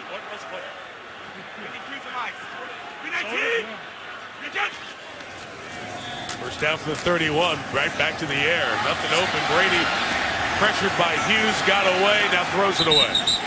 Was caught by Amendola, but was he out of bounds first? There was a whistle there as he got to the sideline. Oh, boy. Yeah, was he out of bounds first? I didn't think so. Neither did I on the throw, and I thought he was just flicking it to throw it away, and then Amendola broke free. Go back and look at this. Gene Steratore and Gary Arthur, the line judge, discuss what happened there on that Bills sideline. That's an inadvertent whistle, I think, Mike. No, he's in bounds, and so is Amendola.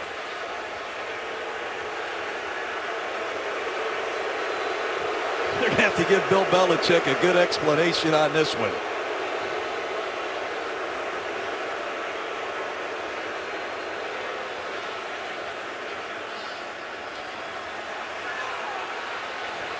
Everybody looking up at the replay here. It's very clear to see to them. Nobody went out of bounds, even Amendola on the front. Might have been a touchdown. Because he was breaking free, exactly. 70-yard touchdown is what we're talking about here. And the play would be a do-over, essentially, in an inadvertent whistle decision. And, John, let's talk about that in the back end of it, the clear field that was out there. Tom Brady keeps the play alive. He's scrambling to his right. Amendola at the bottom of the screen never goes out of bounds, Mike. Nope, he's in. And I think Danny Amendola might score here. Has a chance for a big play. And you hear the whistle there as he comes towards the sideline. And the longer the conference goes on, the more frustrated the fans get.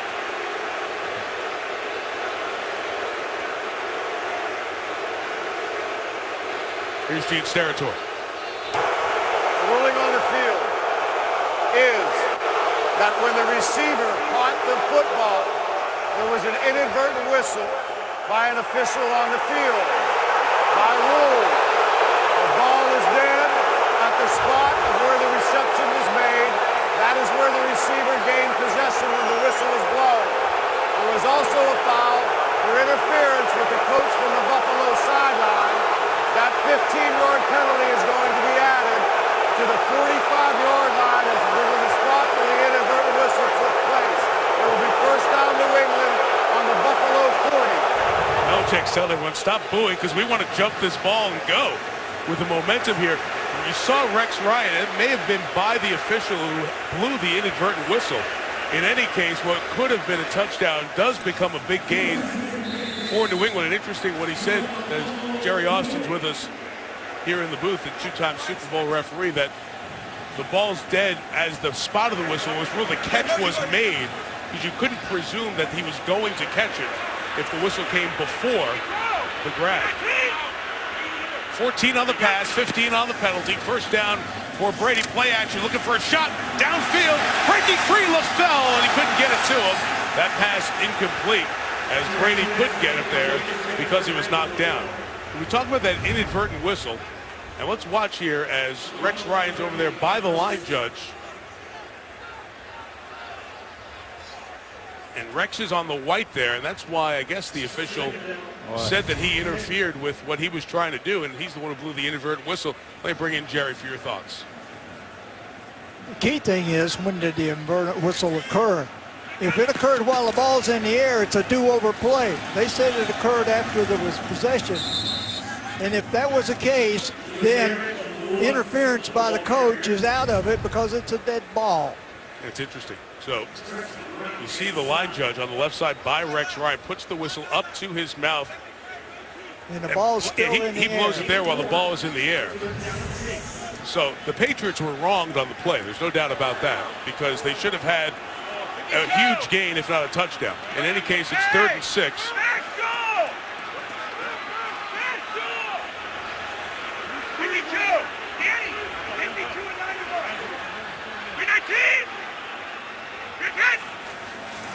And Brady saw the pressure come right up the middle from Nigel Bradham, and it's incomplete. And that'll only frustrate these fans more, and understandably so, because they had a big play taken away.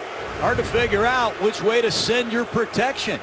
And Nigel Bradham, inside linebacker, unaccounted for, and this Patriot offensive line continues to struggle outside of that one drive at the end of the first half, Mike. Well, again, using the wind and going in this direction, looking for the field goal attempt. Right now they have 10 on the field with the play clock down at 8.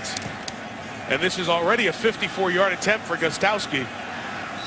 Cameron Fleming runs out, and you hate to have to use a timeout in this situation, but Bill Belichick does so, trying to get the points on the board. Just, John, that's one of those, again, bizarre plays that you never see, except, of course, this year when you see everything, it feels like, that the Buffalo side has reason to be upset, because if it was an inadvertent whistle while the ball was in the air, it was ruled, as you heard in the announcement, that it was an inadvertent whistle after the catch. But the New England fans had every right to be furious, and the Patriots themselves, of what, Leak, you said could have been a touchdown. Inadvertent whistle. Somebody made a mistake on the field. We have enough officials. That can't happen. But here's Gostkowski, Mike, and He's made so many field goals in a row. It's unbelievable. And many of these kicks are over 50 yards. I think he's hit his last 8 over 50. It's 1 from 54.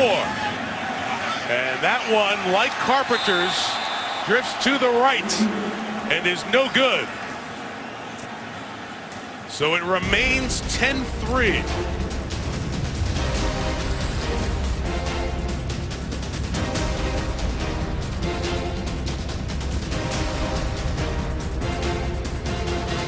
Continuing theme here tonight, the animated Rex Ryan aggravated, this time with the officials. He's still mad over the 15-yard penalty he was assessed for interfering with the officials on the white there on the sideline when the inadvertent whistle happened. The other side, the New England side, is the one that should be more angry. Buffalo gets it back at its own 44-yard line. Tyrod Taylor, first down, shot downfield for Sammy Watkins, is underthrown, incomplete, as he is throwing it into the wind, and Malcolm Butler is there in coverage. Tyrod Taylor has been a good deep ball passer this year. I think Watkins is running right by Malcolm Butler again. Ball's poorly thrown. Got to give Watkins a chance to go up and play the football down the field. So far, he's been invisible in this football game. First time they went his way. Opening target of the game. The man who's expressed that frustration earlier this year, he said, I expect to be targeted 10 times a game. Second down, Taylor was flushed. LaShawn McCoy has a first down. Mayo pushed him out of bounds, but a gain of 11 out of the backfield for Shady McCoy. Taylor looking deep again for his tight end, Charles Clay. The coverage down the field holds up, and Taylor has a presence to get to his check down. Right side of your screen, number Charles Clay. That's where Tyrod Taylor wants to go. But he flushes outside the pocket. He checks the ball down, and there's LaShawn McCoy. First down, Bills. See that right guard, 60 for Buffalo. Craig Urbick still in. John Miller was carted off with an ankle injury in the first half. Another throw for Taylor, and this one is caught by Charles Clay. They've not gone to him very often. That's the top pass catcher on this Buffalo team with 40. Jerome Felton did an excellent job picking up this blitz against Hightower on the right side of your screen. And I like Tyrod Taylor here. Give your receivers a chance to go play the ball. Great work by Clay, the leading receiver of this Bill offense. The ex-Miami Dolphin rarely comes off the field, and he's paid huge dividends for the Bills. Also his first target of the game. Yields a catch of 14. McCoy running to the right, 28-yard line. John, they've done this a bunch in the first half. What you always called rocket backs when you were calling the plays in Philadelphia. Put your two halfbacks in the game together. Yeah, I used to call rocket, and our two tailbacks would run out there together. They were good tailbacks, too. Yeah. Then when I took Ricky Waters out of the game, he got all upset. So we never took Ricky out of the game again. But I like what Greg Roman's doing. Use your two halfbacks. Here they are. McCoy on your left. There's Carlos Williams, a rookie on the right. There's a lot of deception that they can create with these two halfbacks in the game together. Williams leads the way. McCoy accelerates inside the 10. LaShawn McCoy reaching for the pylon. Give it to him. Was he inbounds? They say they'll stop him at the 1. It'll be first and goal. They run a sweep right off the right side. And Carlos Williams can become the lead blocker. Right there at the front side pylon. I thought he got in. Let's see, he's going to stretch it out and reach. I say give it to him, Mike. It is ruled a touchdown now on the field. Just now, they have ruled touchdown. Oh, yeah. It's going to be close. So the consultation happened with the two officials as that replay was being shown. Even by the second replay, you could hear the reaction. The previous play is under review. By calling touchdown, it allows them to go right away to replay and get the automatic review of the call. And I think we'll be looking closely at the elbow of McCoy on the sideline as he was reaching toward the pylon.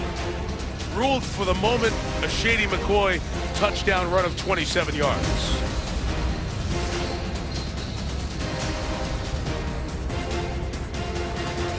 touchdown on the field. And Gene Steratore will have the call here. After the review, the ruling on the field stands. The runner lands on the defender's hand. His knee hits his hand, not down. The ball breaks the play and the ruling stands. Touchdown, Buffalo. And the Bills are an extra point away from tying the game. It's officially a 27-yard return. So the knee is on the hand. And we were watching the elbow closely, that right elbow of McCoy's. Look at that knee there. You see it gave him the space to reach.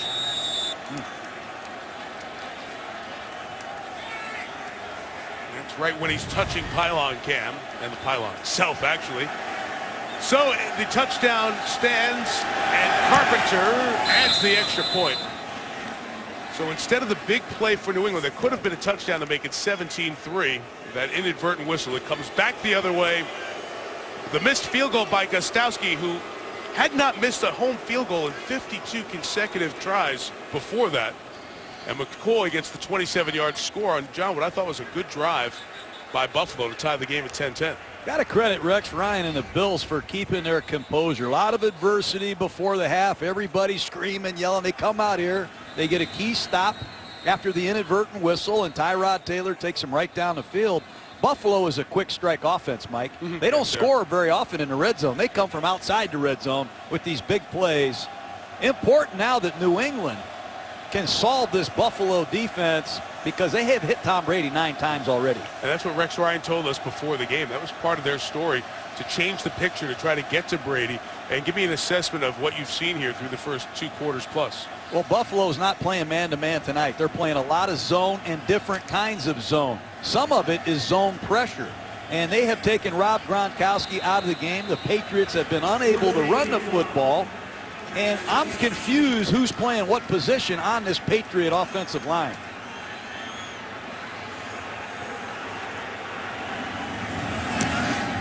Jordan Gabe with the kickoff. Can't get to the goal line here. It's fielded up front by the big tight end, Michael Williams, and he's brought down just across the 20-yard line.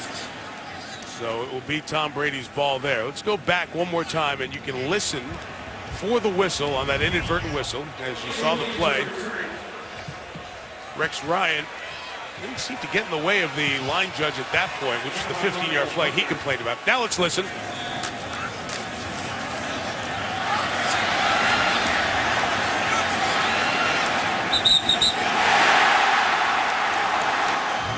That whistle was before the catch, and Amendola had a ton of green grass ahead of him. Looked like he could have taken that the distance. Brady and the Patriots take over from the 22, and that is incomplete, intended for Gronkowski. I like this Darby. He's just a rookie out of Florida State. Came into the game with 12 passes broken up. And the cold weather doesn't bother the ex-Florida State Seminole. Nice job driving on the throw.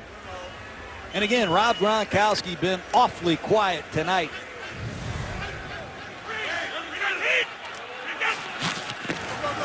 Second and 10, LeGarrette Blount running to the left. New England has not done much running. And he is taken to the sideline by the corner, Stephon Gilmore. John, that's just the 9th run here for New England. And we've seen this a lot from this Patriots team. Not just what the game plan is, but also what the defense is giving you, and they'll adjust on the fly. Right now it's 28 pass attempts, and now 10 running plays with that one. Well, I've seen New England throw it over 60 times in a couple different football games already. And once again, it's a confusion look from the Buffalo Bills. Nobody in a stance. Amendola in motion. It's 3rd and 5. Brady climbs the pocket, releases downfield, and what a breakup by Gilmore on the pass intended for LaFell. It hung as Brady was getting hit. What a job by Gilmore in the air. Stephon Gilmore can play. All you have to do is get a Buffalo Bill tape and watch him. He can tackle, he can cover, he's got great range and ball skills. He can play left or right corner. That time he goes for the Odell Beckham one-handed catch. And Tom Brady went down again, Mike. That's 10 times tonight Brady's been hit. when throwing. Kelvin had to dive forward to make that catch. He does so, and he's down to 37 after the Ryan Allen punt. You saw that Gilmore used the rib protection of the receiver LaFell to grab, come back around, and make that spectacular play. Didn't get detected. But the Bills defense with another stop, all even at 10. The Buffalo Bills did win here last year. That was week 17. Tom Brady played only a half of that game. It stopped a 12-game New England winning streak in the games played in Foxborough against the Bills. So they have had dominance against Buffalo here, as they have so many of the teams in the AFC East. We're tied at 10, 9.5 left in this third quarter. And Tyrod Taylor and the Bills take over at their own 37. McCoy increasing them for 7 to the 44. Just scored a touchdown a moment ago. McCoy can play. He's an outstanding receiver. He can run a lot of different routes, and when he gets on the perimeter, he is extremely dangerous. He can go the distance. Shady McCoy is feeling it right now, Mike, and that's a good thing if you're a Bills fan. 20 touches from McCoy, 111 total yards, and Buffalo's only touchdown came on the prior drive. Taylor's got a pocket. Sammy Watkins downfield. Butler was with him, and McCourty came over for safety help. 3 talented players converge on the ball. This Malcolm Butler, not afraid of anyone. Odell Beckham, Sammy Watkins, high first-round draft choices. Everybody talks about the class of 2014. Malcolm Butler, didn't hear any of it. Undrafted. Division II player, hasn't backed down to any competition. Keep an eye on Tyrod Taylor. Third down is short in these empty backfield sets. Don't be surprised if he takes off. Play clock running down. Taylor has to take a timeout, so each team's had to use one here in the third.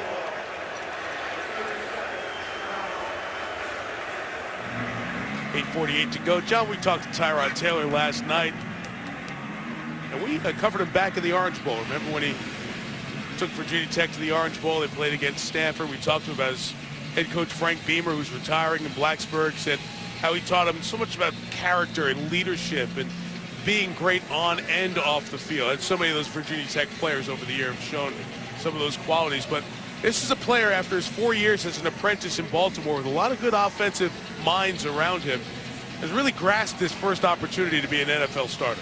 Like him a lot, Mike. He's very calm and cool under pressure. He's showing it again tonight. The game has slowed down for him. He's played enough football now to see things clearly. Buffalo's 5-2 with Taylor as a starter, 0-2 without him. Trying to run it. Chandler Jones there to take it away and force a Buffalo punt. Chandler Jones read Bill Belichick's scouting report. And third down is short. Be aware of the design quarterback runs with Tyrod Taylor. That time Chandler Jones, a much improved run defender. Shows why he is probably heading to the Pro Bowl for sure, Mike. That was a run, not a sack, so it doesn't add to his total. It was a 10.5. J.J. Watt had a couple yesterday to jump ahead. Colton Schmidt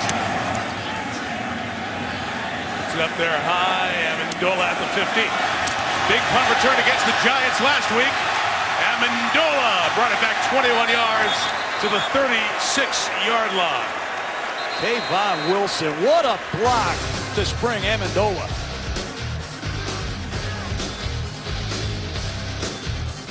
ESPN's Monday Night Football is brought to you by Navy Federal Credit Union, federally insured by NCUA. Dick's Sporting Goods, every holiday season starts at Dick's. Nissan, innovation that excites. And Dunkin' Donuts, check out this week's excessive celebration at ddfieldpass.com. The many faces of Gronk, Rob Gronkowski, who's got that great athletic family, his 4 brothers, Gordy Jr., Dan, Chris, and Glenn. His dad, Gordon, played football at Syracuse. Great-grandfather was an Olympic cyclist.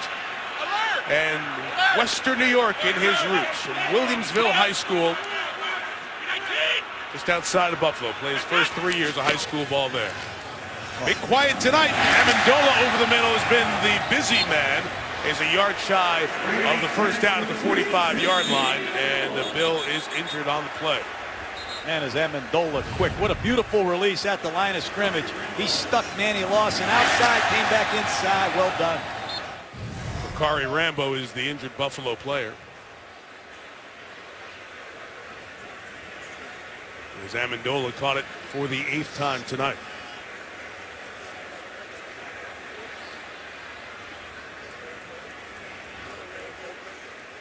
Rambo had a huge impact in the game against the Jets with an interception, a couple of forced fumbles as Rex Ryan beat his old team. Now shaken up. Rambo landed on that shoulder, and that's what they've been looking at, and he's been grimacing on the sidelines. The athletic training staff looking at the former Redskin draft pick out of Georgia. Full force, full weight coming down on that shoulder. As John mentioned earlier, Aaron Williams has been out that safety spot. They've been mixing and matching throughout the season. Halfway through this third quarter, Brady will complete the first down to Brandon LaFell. He'll take him out midfield. Brady standing up after that one. That's been rare tonight. He's been hit a lot. Here he is getting hit after the interception. Three rushers, confusion up front. Tom Brady's gone down 10 times, Mike, and sometimes hard. Ryan continues to mix up the looks. Garrett Blunt to the left will gain about 3 yards. How much of that is what Rex Ryan is doing? How much of that is the instability and the changing nature of that offensive line, which has settled down personnel-wise since the 4th series? Rex does it to everybody, Mike. Over the years, I don't think there's a defensive coach that causes more chaos and confusion than Rex Ryan. And when he joined forces with the Buffalo Bills, he just so happened to acquire some formidable rushers. And it's a great combination for Buffalo. Can they make the impact plays down the stretch against one of the all-time greats? That's what I want to see. 2nd and 7. Play pass. Brady going to take a shot downfield. And it's incomplete. Intended for Gronkowski. And there's Jerry Hughes, a 10-sack man last year. Has 3 this year. Running downfield with Gronk. That's amazing to me. Jerry Hughes got a huge contract to rush the passer. Here he's going to peel out of the rush and cover Rob Gronkowski on a flatten up. How good is this? He pinned him right into the sideline, played it perfectly. Hughes has had experience as an outside linebacker in this 3-4 defense. We know he can play defensive end. He's done it all. Sack numbers are down, but there's a lot more ways to impact the game than getting sacks. Ritz pressure. Brady gets rid of it. Open is Amendola. Eludes the would-be tackler. Amendola to the 6-yard line. Some of these man-to-man pressures have backfired. 41 yards. This is where they love to run up and run a play. Here comes Corey Graham, unblocked right down the middle, and Buffalo is caught. Vintage Patriots here. A flag is down as Blunt powers to the right side and is in for the touchdown. Rather, it's White. James White, I beg your pardon, in for the touchdown. Let's see what the flag is. Buffalo is trying to get back onside. The Patriots trying to get themselves set, and it will be a White touchdown, it appears.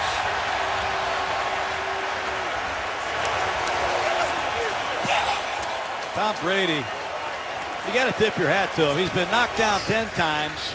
That time Corey Graham unblocked in his face. He sees the hot receiver. He gashes the Bills and then jumps the ball in a no huddle and gets after him again. Officials still are in conference there. Can't tell if White's knee is down. You see a Buffalo Bill defender, Graham, has his arm under the leg. The upper part of the body was laying on another body before the ball crossed. New England was trying to rush. One of the things in those situations is, do the Patriots get set when they jump the ball like that? Rex Ryan's out there. He wants to know what the conversation's about.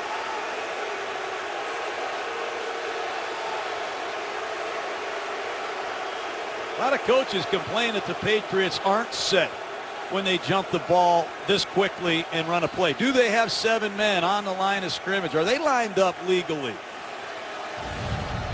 Take a look at the Patriots. Are they set? Look good to me. They look good to me there for sure. So are they there for a second? It's a very lengthy conference here. It's a scoring play. I'll make sure they've got it right. Had a lot of officials discussions here tonight, Mike.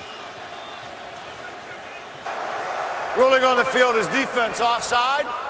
That penalty is declined. The result of the play, touchdown. And Robert and Jonathan Kraft watch the Patriots and Tom Brady retake the lead.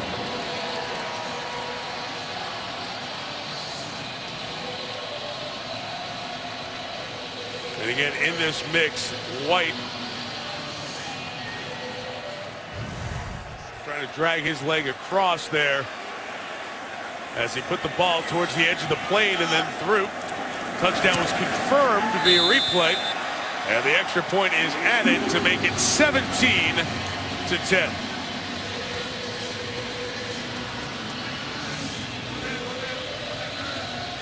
Vintage Patriots. We've seen them do it so often. The Amendola big play downfield. Jump the ball and get the touchdown. 41 yards on this one, John. It's unbelievable. I have no idea what Duke Williams, the backup safety, is doing. Looked like a full blitz, and Williams never got into coverage position. Remember a couple plays ago, Bakari Rambo got hurt. The backup safety, Williams, comes into the game, and he's not aligned properly. As soon as Amendola goes down, like grease lightning, the Patriots are set up to run a play, and Buffalo can't get their substitution on the field. Well, you know what else happens on that play, John, too? The Patriots are very close to having an extra player on the field. Saw Chandler, yes. Up at the top of the screen as he's running off as well. So there were so many things, and you understand why the discussion happened. Often when you have 12 players on the field, is the snap imminent? Then they can shut down the play for too many men on the field. But the Patriots were trying to use that to their advantage and succeeded getting it off in time. How about Danny Amendola, Mike? 9 catches, 117 yards, filling in for Julian Edelman. And no drops this whole year, John. I'm telling you.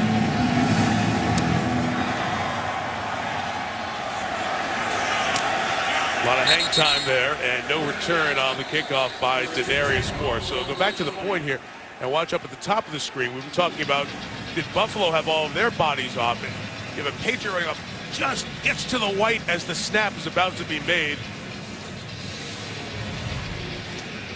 And they are clear for the score as well to make it 17-10.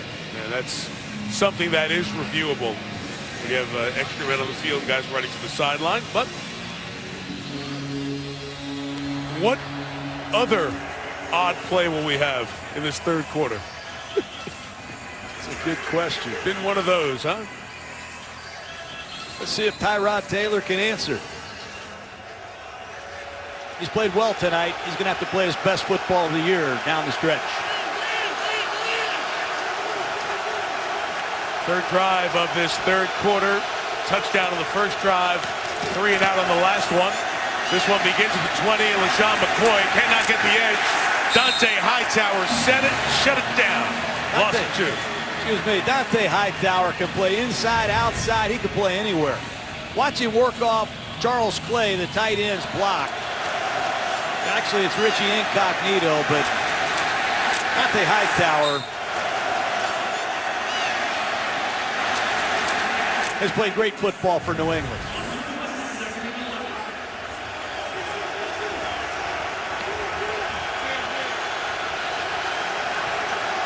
His 4th year, really emerging as the leader and the tone setter, main communicator in that defense. Taylor on 2nd and long, tries the middle, incomplete, looking for Clay. New England dropping back to the zone, gave him nowhere to go. It's 3rd and long. Let's look at the frustration on Sammy Watkins. I don't know if this ball's intended for him or not. He's going to run a shallow cross. He's going to sit down against the zone coverage. I don't know if it's thrown for him, for Clay, but there's confusion in the middle of the field. And Sammy Watkins, no catches tonight. And a big reason is Malcolm Butler, number 21, is following him wherever he goes.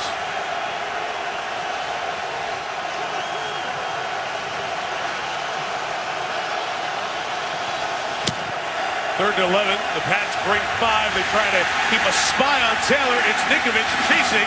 Tyrod throws it up for grabs and out of bounds, incomplete.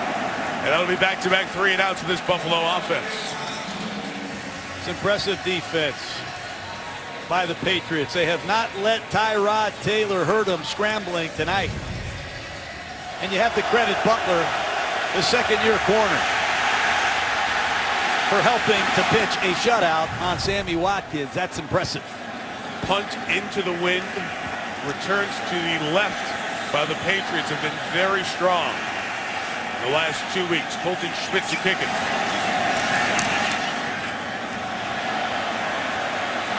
On the run, Amendola says get away. It took a bounce favorable for Buffalo. It'll be a 47-yard kick and down at the 34-yard line. Well, Buffalo's right in the thick of this deal at 5-4 over the wild card side.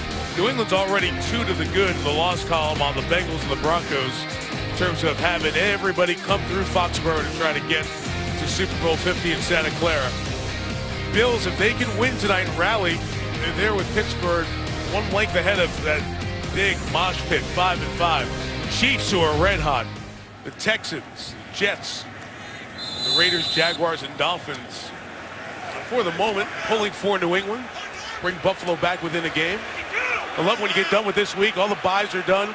It's the sprint now. We got the last 6 weeks. Peter King wrote about that, his Monday morning quarterback today. Couldn't agree more. From the 34, Brady, a bouncing at hit, and the ball was hit as he threw it. It is ruled an incomplete pass as Jerry Hughes was in coverage. Hughes is telling his player to pick it up and run. That, in his mind, could have been a fumble.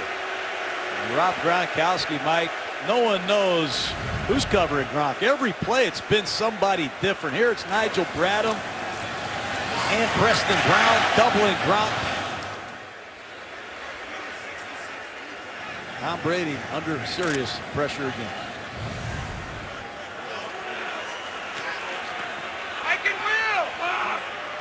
Looked like Brady had his hand on that ball as it was going forward.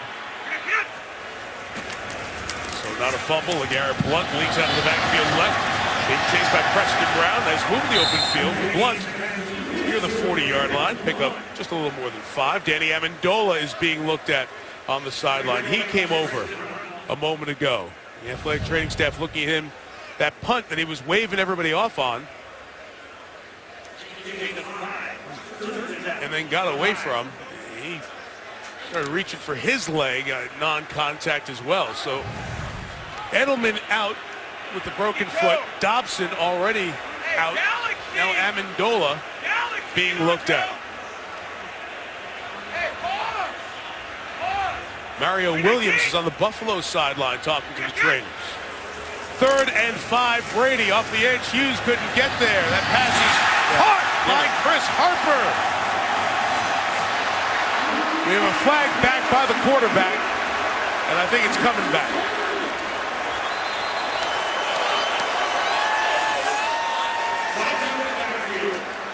Holding. Offense number 61. 10-yard penalty. Replay. 3rd down. Brady saw the audible. He brought Gronkowski in to protect. And they call Cannon for holding at left tackle. What a catch by Harper, Mike. Just activated from the practice squad, and with Amendola being looked at on the sideline, they're going to need Harper big time. That would have been his first catch, the undrafted player from Cal. Mario Williams has a foot injury. The Bills are telling us his return is questionable. Much like Rambo hurt on this last drive with his shoulder. His return questionable as well. Run to the 35-yard line. And now some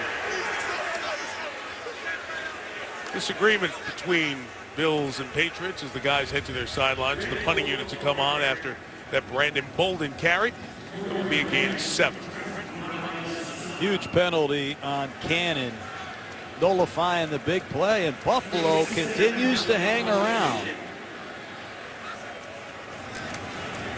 Ryan Allen to kick this away. 34 caught on the run by Leonis McKelvin, who lost the football on a Monday night in Foxborough again, but this one is knocked out of bounds after possession was exchanged. Dropped at the spot at the 24-yard line. If Buffalo had it long enough, then it's their ball at the spot that it was fumbled, or New England, I should say, the spot it was fumbled, and the Patriots would have it at the Buffalo 24. Leonis McKelvin. The ruling on the field is a fumble initially by the receiving team, recovered by the kicking team. The kicking team member has possession. As he's running toward the opponent's goal, he fumbles the ball forward and out of bounds. By rule, the ball will come back to the original kicking team, New England, at the spot of the fumble. First down, New England. Perfect explanation there by Gene Steratore.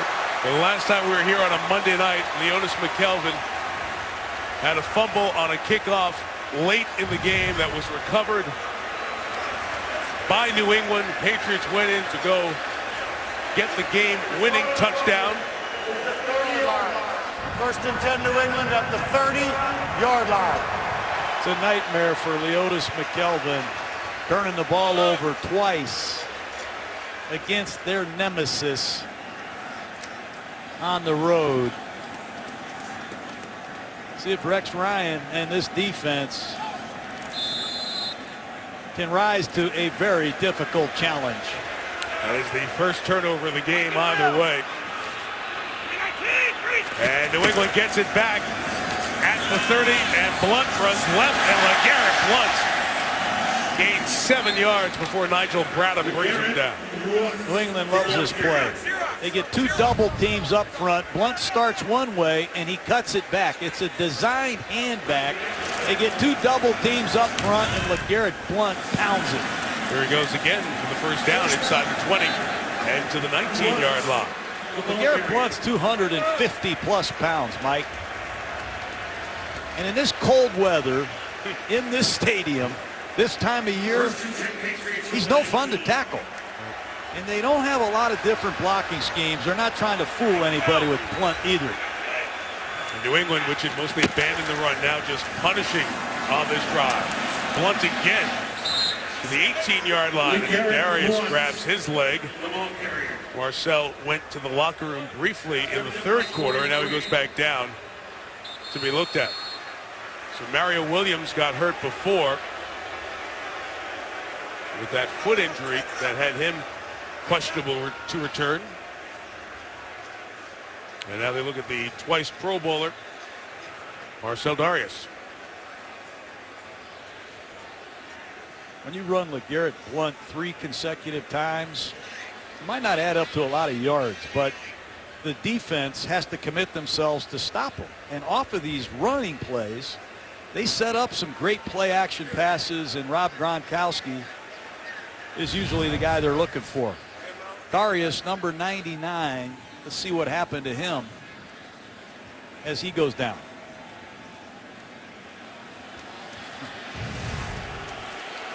He's walking off, and the New England fans, by their boos, letting him know that they doubt the amount of pain that he's in. He did visit the locker room earlier in this half and then came back out. Meantime, Danny Amendola has a knee injury, the Patriots are telling us. His return is questionable. No Dobson, no Amendola. And of course, no Edelman. Off the injury last week. Blunt cuts it back toward the right. That time Buffalo ready for him. Once again, it's Bradham. Corey Graham also helping out. We'll have third down. Brady saw Bradham on the opposite side of the field. He knew they were short of defenders, so he audibled to a running play, and Bradham took off like he knew the audible was coming.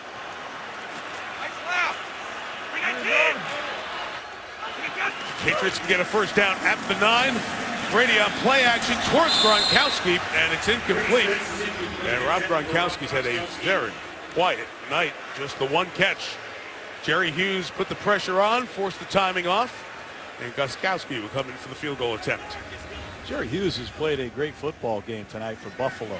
May not show that on the stat sheet, but Brady came out of that play action fake and had no chance to do anything but throw it away.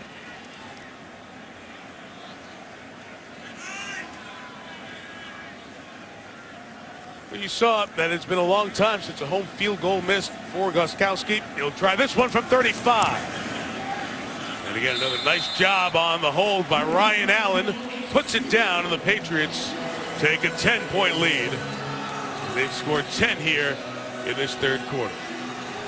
Mentioned the last time that we saw the Bills and the Pats on a Monday night here, down 11 late. The Brady pass gets them tight, and McKelvin loses the ball. Very similar spot on the field. Recovered, and Brady right back to the top of the touchdown for the 25-24 win. As we were talking about tonight, as McKelvin secured the punt and had it knocked out and punched out by Brandon King, who's done a good job as one of the gunners for the Pats the last few weeks. And into the hands of Jonathan Freeney before it got booted away and turns into a Patriots field goal. It's a terrible feeling.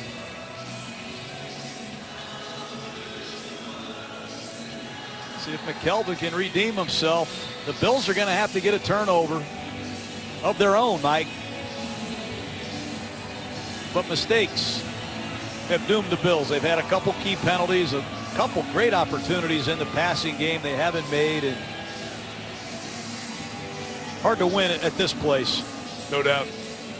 Their record in this building or this stadium is incredible. Really I still is. can't get over it. It really is. With Belichick and Brady working together. And what you talk about over the years, John, with all the variety of players they've done it with, and you're seeing it tonight. Look at all the players who are out because of injury. Just the receiving core here this evening. Denarius Moore with no return on the kick. And Buffalo will take over from its own 20-yard line. What do you think about what the Bills have looked like offensively as they came out of halftime? I think they've done some good things. They have missed some deep shots that they normally hit in the passing game, Mike. They've run the ball okay. But Tyrod Taylor has got to get a score on the board and make this a one-possession game. Somehow, some way, they've got to get Sammy Watkins involved in this offense. They traded a lot to go get him in the first round. He's been no factor at all in this game. Moved up from the number 9 spot. They used a first and a fourth rounder in addition to get up to the number 4 pick in that draft to take Watkins. Here's McCoy, who they acquired by trade. Good tackle by Logan Ryan. I know you love corners that are involved in the run game. You really do, Mike. And you have to do it all for Bill Belichick. He can't just be a one-dimensional cover guy. This is a sweep, handoff sweep to the left side. He keys it and goes in there with authority, just like he did for Greg Schiano in the Rutgers days. Ryan and Duron Harmon, the safety, were in that same class at Rutgers. Both came out in that draft a few years ago and are parts of this young New England secondary. Final snap of this third quarter. Taylor find McCoy underneath, pulled down by Ninkovich at the 25. A penalty flag comes in at the back end of this play. Perhaps a face mask on Ninkovich. Barry Anderson, the umpire, was the one who threw it.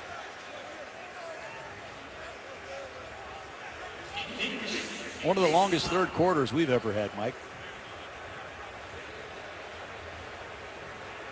There is no foul for a face mask on the play.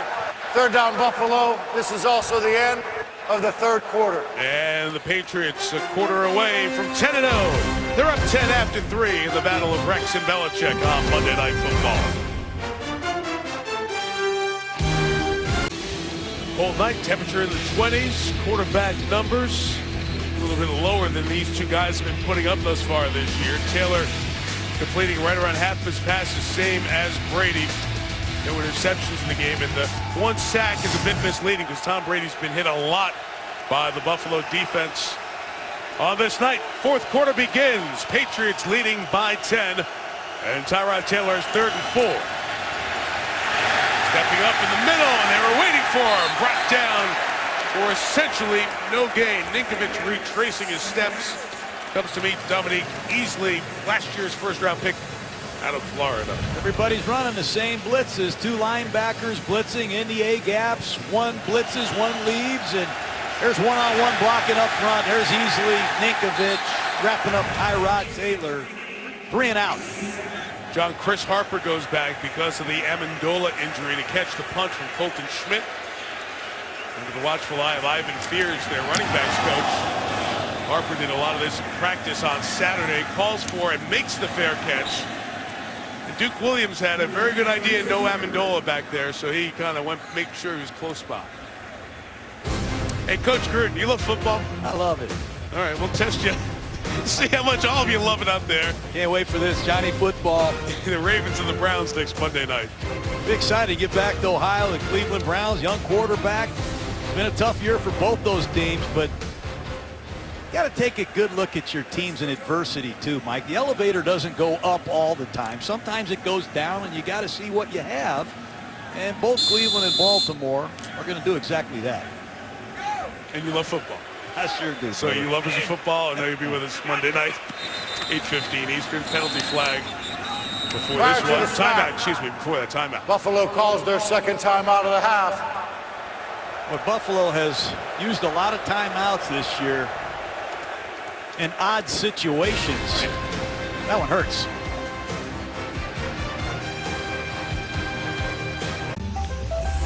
ESPN's Monday Night Football is brought to you by Goodyear. Tires chosen by experts for superior performance.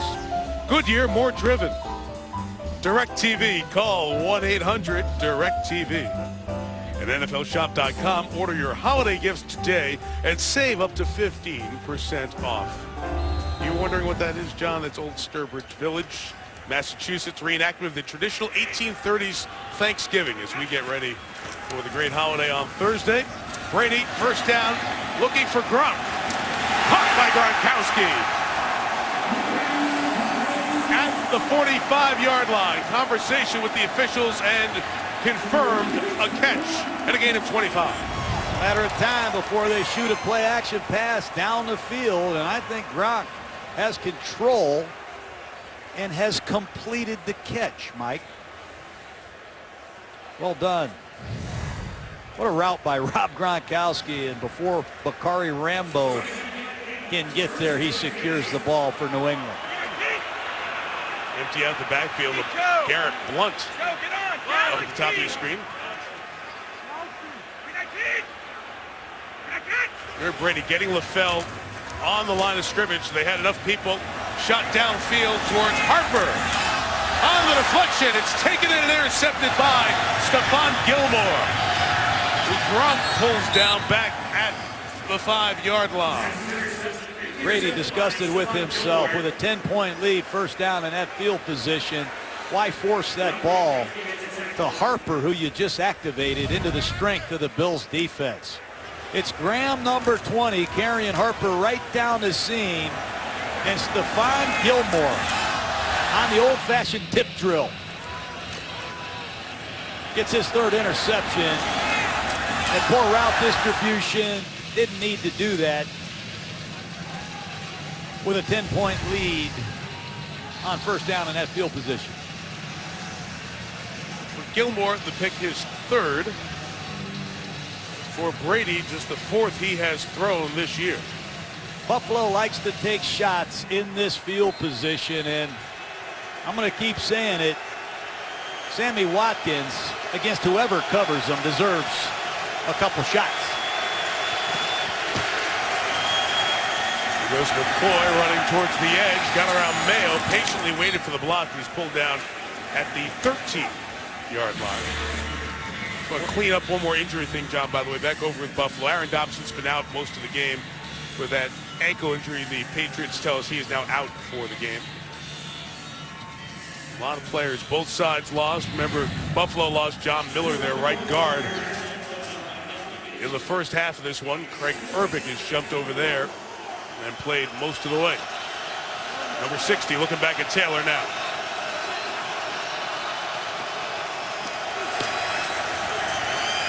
Second and 3, setting up the screen to McCoy. Stopped on a dime. Dives forward. Great awareness, acceleration in the first down, but we have a flag down on the opposite side. And the Bills may have been downfield too early. It's the preliminary indication. An eligible man downfield offense. Number 66, 5-yard penalty. Replay second down. Chantrell Henderson, the right tackle. That's his second penalty tonight. Can't go downfield on a screen. Take a look at Henderson, number 66.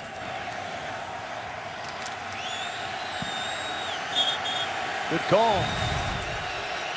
2nd and 8. Inside pass rushers. Both these Patriots first-round draft choices. Malcolm Brown, number 90. And 99, Dominic Easley. See if they can go to work against Verbick, a backup right guard.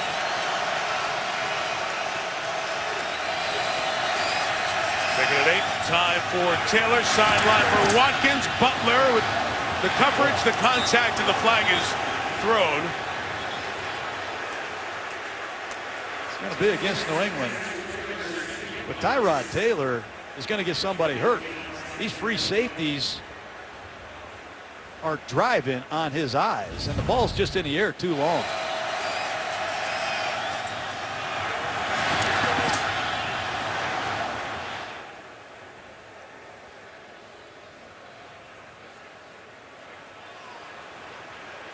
Pass interference. Defense, number 21. Spot foul automatic. First down. Talked to Dante Hightower and Malcolm Butler together. We're asking Butler about all the notoriety, the celebrity that came with the Super Bowl play. And Hightower was just effusive in his praise of how hard Butler worked in all the plays leading up to the one we all saw in the Super Bowl against Seattle. And he's come to the field since that moment with still the great attention to detail. Guilty there of the penalty. It cost him 31. Williams has Taylor out there in front trying to get in the way of a defender. But it's Logan Ryan with another run game stop from his cornerback position. Tyrod Taylor, he's going to hand the ball off to Williams and see that Williams needs some help. He's going to go in there and look for a block. So one thing I worry about with Tyrod Taylor, Mike, he's already missed a couple games with an injury, but he needs some work at his blocking. That's your quarterback. That's the way you want to block, right? Just get in the way. Don't hit anybody. Protect yourself. Save yourself. From the 43-yard line, scanning the field, coming across to Hogan. Chris hit hard up high by Ninkovich. Right around that first down mark at the 49. You see Tyrod Taylor, Bill Belichick rushes 3. It's a maximum zone. He's got time to go through his progressions and get to his second and third receiver. It's a nice work by Tyrod Taylor. It sets up a second and short. Nice time to take a shot here off of play action. I think actually we're going to get a measurement. It's so close to touching the 49-yard line. It's a little short up here, Mike. Get your body away from TV.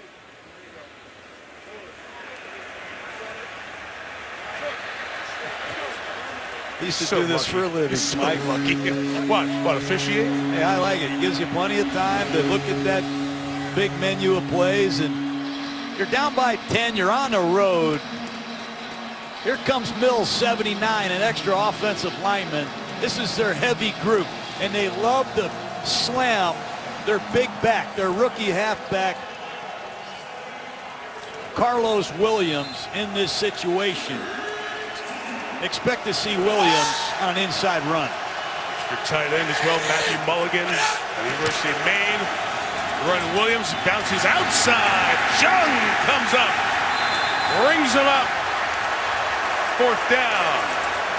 You got a tendency against Bill Belichick. You're in trouble. They ran Tyrod Taylor on a quarterback run on 3rd and short. And on the right side of your screen, 23 Chung, unblocked, stuffs it.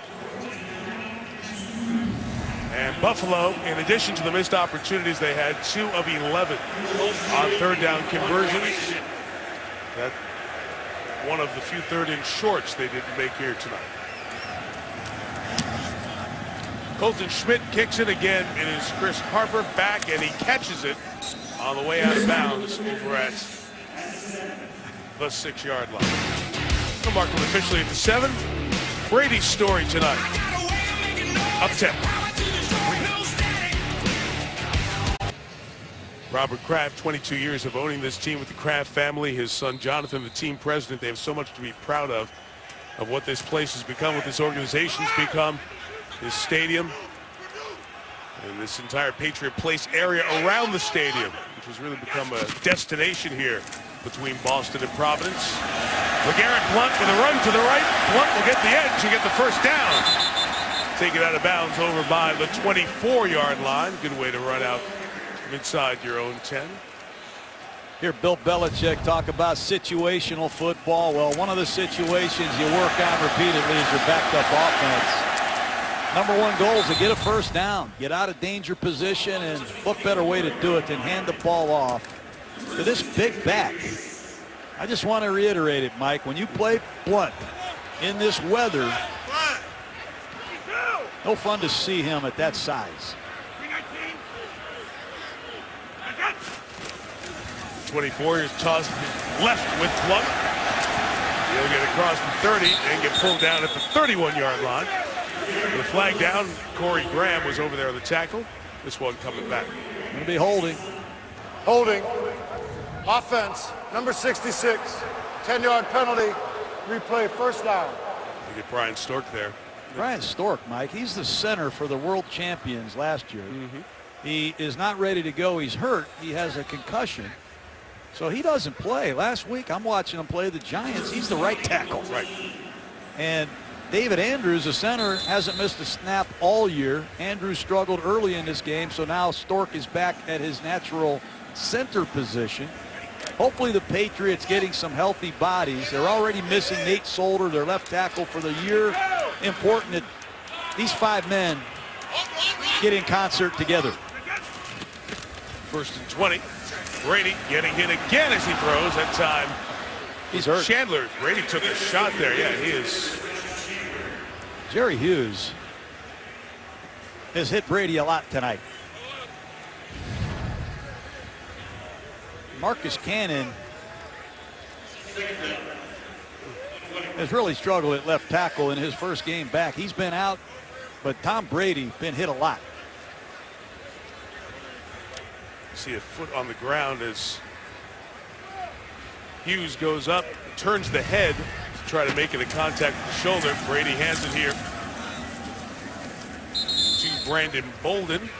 Comes up shy of the 20-yard line. I saw Gene Steratore, a long conversation and look over there with Tom Brady, making very sure. I think they're going to be even extra cautious after what happened with Case Keenum in St. Louis. We were watching the game. It's hard to believe that Case Keenum was not taken out of that game with all the people who were watching for concussions or other injuries.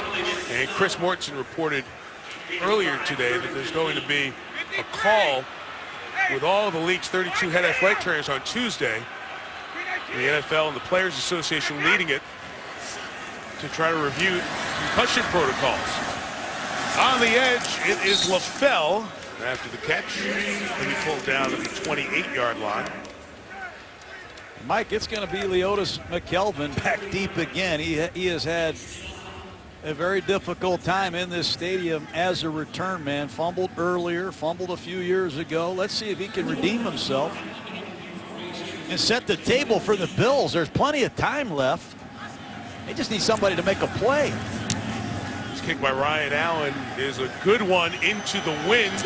McKelvin secures it at the 21. And brought down to 25 by Nate Ebner. 50 on the kick. The former rugby player at Ohio State. Then played football at the end. Ebner with the tackle. Get a good look at the good people of New England. Coverage tonight from Spider Cam, brought to you by DirecTV. The thing the Crafts are so proud of is that this stadium was built without public financing, no personal seat licenses.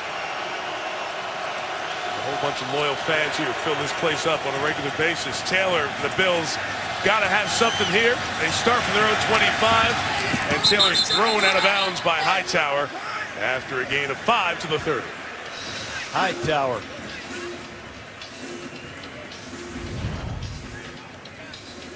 He has the speed to track you down. He can read out of a pass rush. And if you're a scrambling quarterback, every once in a while, he'll just spy on you and wait for you to take off. And when you do, you'll be sorry you did. Tyrod Taylor's got to throw the ball better, quick, because Buffalo's running out of time. He's been off on most of his throws here in the second half, Mike. A lot of that has to do with the Patriots secondary, but he's been off.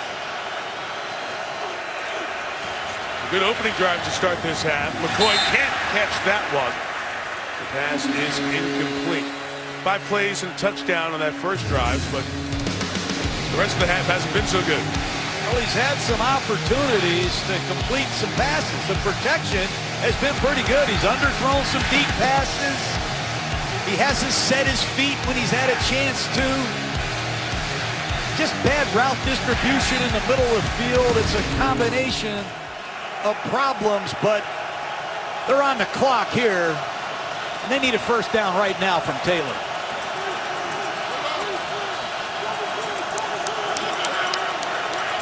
Butler comes over to Sammy Watkins' side.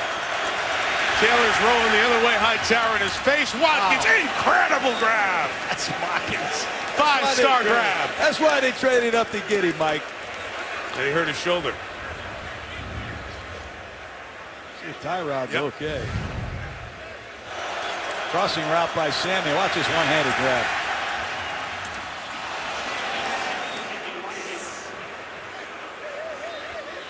So Taylor gets hit. And they look at Watkins on the sideline as well. Here's what happened with Taylor. His right collarbone area, Mike. He's holding that right shoulder, right collarbone area. And then, John, they stopped the play because Watkins was kneeling down on the white of the sideline there, too close to the action as the training staff was assessing him. So that's why they stopped the play for a moment. And the clock, now they both resume. Taylor's give inside. Carlos Williams runs in to a wall. And a loss of 2. Look out there at Allen Branch, number 97. You'll be hard-pressed to find a bigger man on this planet, Mike. Second year in this system, and Branch has been an inside run stuffer, and you see E.J. Manuel getting loose just in case. Taylor's hurting.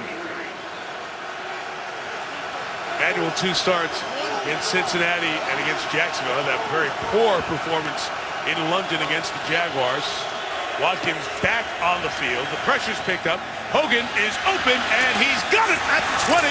And 2 good pass connections. This one to Hogan gets Buffalo down to the 15-yard line as Taylor is still in pain. Tyrod Taylor threw a perfect pass that time. Straight go route. Chung, who serves as a third corner in this sub-defense at times, has been run by a couple times by Hogan tonight. Hogan, who, when he was in Miami's camp a few years ago, earned the nickname 7-11 during the Hard Knocks series on HBO, said, I've got to prove I deserve that nickname, so I've embraced it. Well, he's been the open guy tonight. 5 catches and 91 yards. Chris Hogan. Hitting the 5-minute mark. McCoy to the left. Nowhere.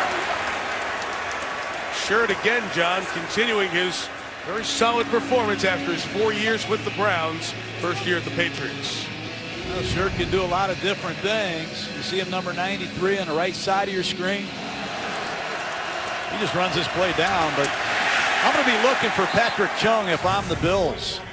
The Patriots aren't using Justin Coleman, their normal nickel corner. Rashawn Melvin played the nickel position last week. Right now they're relying on Chung, who's really a safety, and he's asked to cover some wide receivers in some difficult situations. That's a matchup I'm looking for.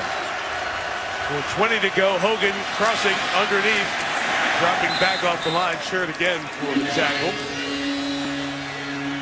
Here comes the pass rush specialist for the Patriots. Easley, Ninkovich. You said the Patriots don't have a lot of first rounders on offense. It's because they're all on defense. Look out there. Hightower, Easley, McCourty, Chandler Jones. They have a lot invested in this defense, and defenses do win championships. Let's see if they're up to the task again tonight. Need 2 scores, down 10. It's 3rd and 10 here at the 15. New England rushes 4. Taylor slings it, and it is incomplete. And Taylor is still grimacing as he comes back towards the Buffalo sideline. Continues to grab up at that shoulder collarbone area. Carpenter's going to come on for the field goal attempt. Nice play. Once again, it's Logan Ryans who's made a number of nice plays tonight. Nice job redeeming himself after an earlier miscue. Here's Carpenter. Must make 33.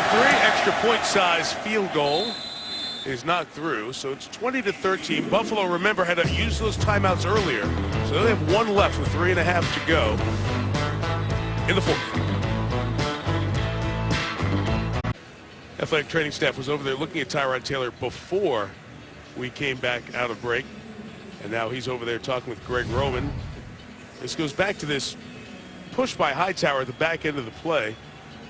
Taylor, remember, with that knee injury, couldn't gain his balance and came down with all of his weight on the right collarbone area. Has been grabbing at it since. There's a ton of injuries both ways here tonight.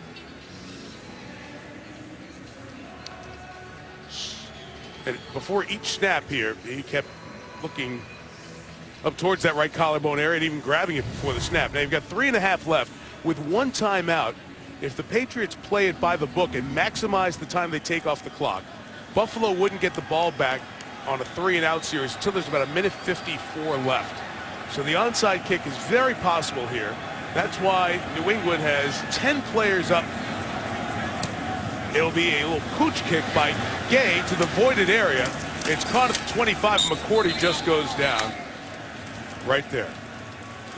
Check in for a moment with Lisa Salters. Well, Mike, you mentioned the Patriots' Nate Solder being out for the season with injury, but the bigger concern for his family right now is that their 4-month-old son Hudson has been diagnosed with a rare form of kidney cancer and has been undergoing chemotherapy once a week for the last several weeks. I talked to Nate today. He told me that Hudson had an MRI today, so they should know more tomorrow about whether the chemo is actually shrinking the tumor, what the next course of action is.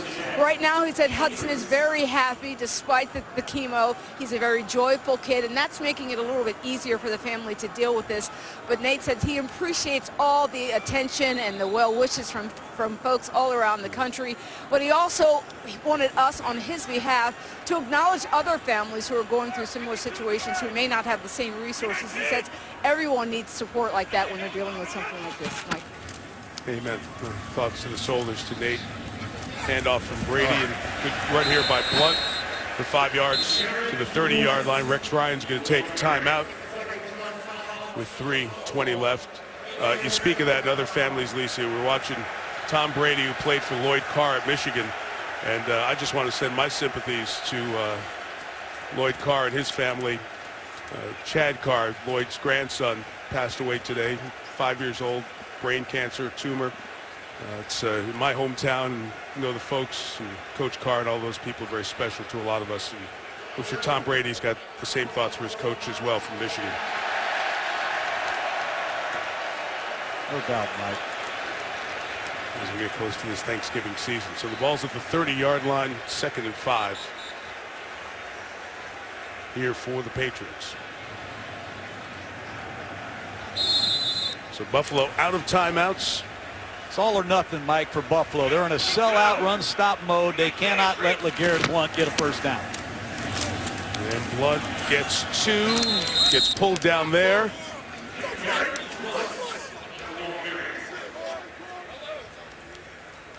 And this snap will come with 2:35 to go. As we said, Buffalo can run it. If they stop it here, can get the ball back on the other side with about a minute 54 left. Well, here comes an extra offensive lineman. Number 60, David Andrews, into the game. Be surprised if Tom Brady threw the football. A number of backup receivers. Even Brandon LaFell hasn't played, Mike. They're going to max the clock here and take the timeout on their own.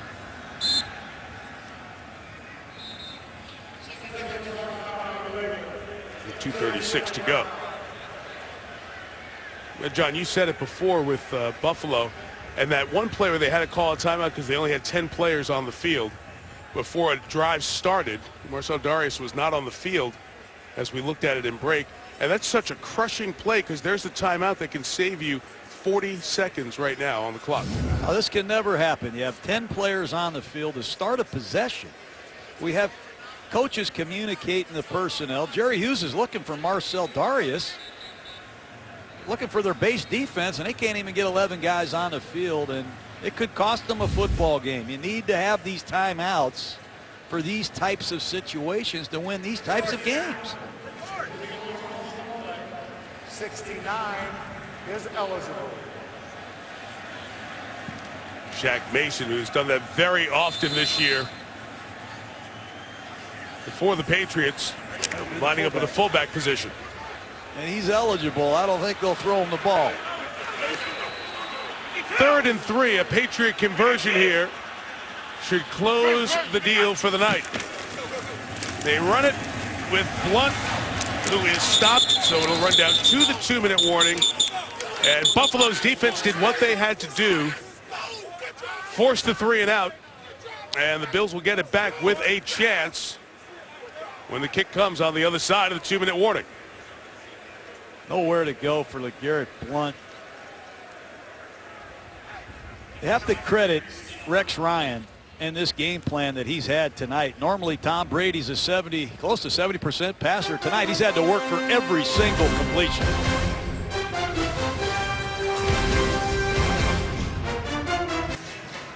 Back in Foxborough, 2 minutes to play in Week 11 of the NFL. Hi, everybody. I'm Steve Levy. Make sure you stick around after the game. The GMC post-game report coming up on SportsCenter at night. I'll be joined by all the fellas. Ray Lewis, Steve Young, and Trent Dilfer will break it all down for you. SVP goes one-on-one with Cam Newton. Plus, his one big thing, he'll take a look at the crazy college coaching carousel. SportsCenter at night, immediately following the game. We'll see you then. Mike and John, take us home. Okay, Steve, thank you. Carolina, the 16th team in the Super Bowl era, to open 10-0. 10 of those teams making the Super Bowl. New England's trying to be the 17th team. Leotis McKelvin is back deep to receive this punt. The Bills are out of timeouts, and Charles Clay, their tight end, has a neck injury, and he's questionable to be on this final drive. Ball kicked away by Ryan Allen. McKelvin backpedaling, great kick, and he fair catches it, and he muffs that too! But he gets on it at the 15-yard line to keep any hope of the game alive for Buffalo. Leotis McKelvin will be hard-pressed to return many more kicks in Foxborough. Very fortunate to get on this football and give Tyrod Taylor a chance. He's got to do it on his own in a hurry, Mike. Sammy Watkins, a big catch in the previous series. Look for Taylor to scramble in these situations. That's what he does best. Chris Hogan has been the man taking advantage of his matchups throughout the night. Number 15 for Buffalo in the slot at the top. No timeouts. Here we go. It is Woods for forward progress mark just shy, though. They're going to move him forward. They say first down and a gain of 10 for Woods. Again, Taylor still with that injury, and now they're having headset communication issues. He's having trouble hearing the sideline, which has happened a lot to Buffalo this year. It happened to them in London. It happened to them a couple of weeks ago, and here they are in that situation again. Now we're getting a play stoppage here. Previous play is under review. I wonder if they're going to check the spot on that ball. They gave him a first down at the 26. A lot of time ran off, Mike. But they had no timeouts. That was the right thing to do. To let that time run out first before stopping the game. They're also looking to see if the knee was down for the receiver, and I believe it was, so it's going to be 2nd down and 1 on that replay review. They had given the first down to the receiver. It's going to be 2nd and 1 instead. You see they have it marked off in that spot already. Boy, oh boy. And here's G. After review, it has been determined that the runner was down by contact short of the line to gain. It'll be 2nd down and 1, Buffalo. I can't remember seeing a 2nd and 1 play reviewed in a 2-minute drill. Buffalo's got to hurry regardless of the headsets. They got to get plays called and up and at them faster. Can't waste another second. Like we said, that's been multiple weeks in different locations that Buffalo's had those headset communication issues. 2nd and 1. 3-man rush. Pressure Taylor has to get out, get the first down and get out of bounds, and he will take it to the 29-yard line with 1:09 remaining in regulation. Second time Jabal Sheard had a chance to get the sack. These Buffalo Bill receivers have to be alert to uncover when Taylor scrambles. He hurt New England in Buffalo the first time these two teams played. Almost brought them back from a 37-13 deficit. See, despite the shoulder injury, Charles Clay, 85, the tight end, is playing. Lined up right on the 1 in 1st and 10. 4-man rush now. Taylor in trouble. Escapes, shovels forward to McCoy. LaShawn McCoy gets out of bounds after he gets as much yardage as he can. And Taylor continues to deal with the pain. This time it's Rob Ninkovich on the right side of your screen, compressing the pocket. Can't wrap up Taylor. Tyrod is hurt. He's having a hard time calling the plays. That right collarbone shoulder area.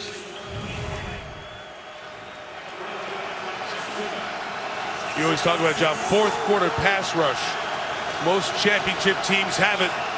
Ninkovich and Jones trying to compress the pocket here. Taylor's throw should have been intercepted right through the hands of Chung. Chung is the nickel corner tonight. We said it. Justin Coleman not here. Haven't seen Rashawn Melvin. At time he should intercept this pass and score. But he gives the Bills new life. He sees this the whole way. This is like pregame warm-up for Chung. 3rd and 6. Buffalo's got to take advantage. When you get a gift like that, capitalize.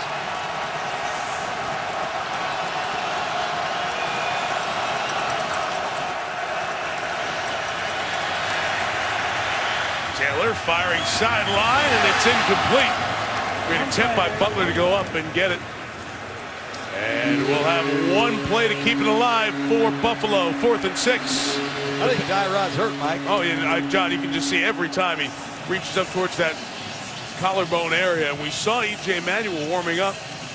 And after the training staff looked at him on the bench, there was Greg Roman and the offensive staff talking to him. So these last 2 throws, there's been nothing on either one of them. Have to get to the 38, or else the Patriots are 10-0.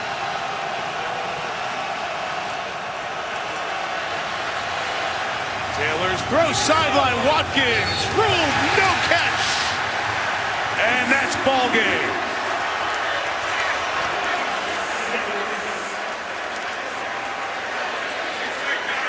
Got to make these plays. This is just an outside breaking route, not really contested. I think it's a catch. He secures the ball all the way through. One knee is down. Another replay tonight. That's a catch. The previous play is being reviewed. Catch there. Elbow down, thigh down. Yeah, that's all good. Jerry Austin's over my shoulder here. Twice Super Bowl referee. Jerry? Well, it appears to me that the knee's down and then the elbow's down. Either one of them constitutes a catch inbounds, and then he rolls out of bounds and maintains control of the ball. I believe this will be reversed to a completion and a runner out of bounds. Yeah, Jerry, that is a key part of this, too, to continue to watch the ball at the back end of the play to make sure that he holds on to it. It's secured there.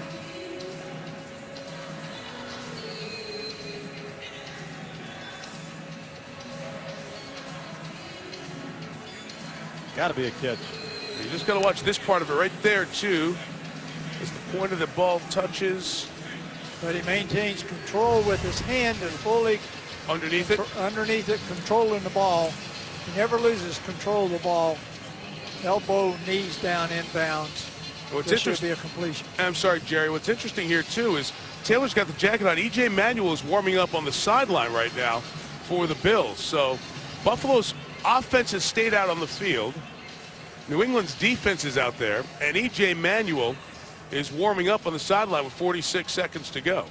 Well, the last 3 throws that Taylor has made, there's been nothing on the After ball. review, the ruling has been changed to a completed ball.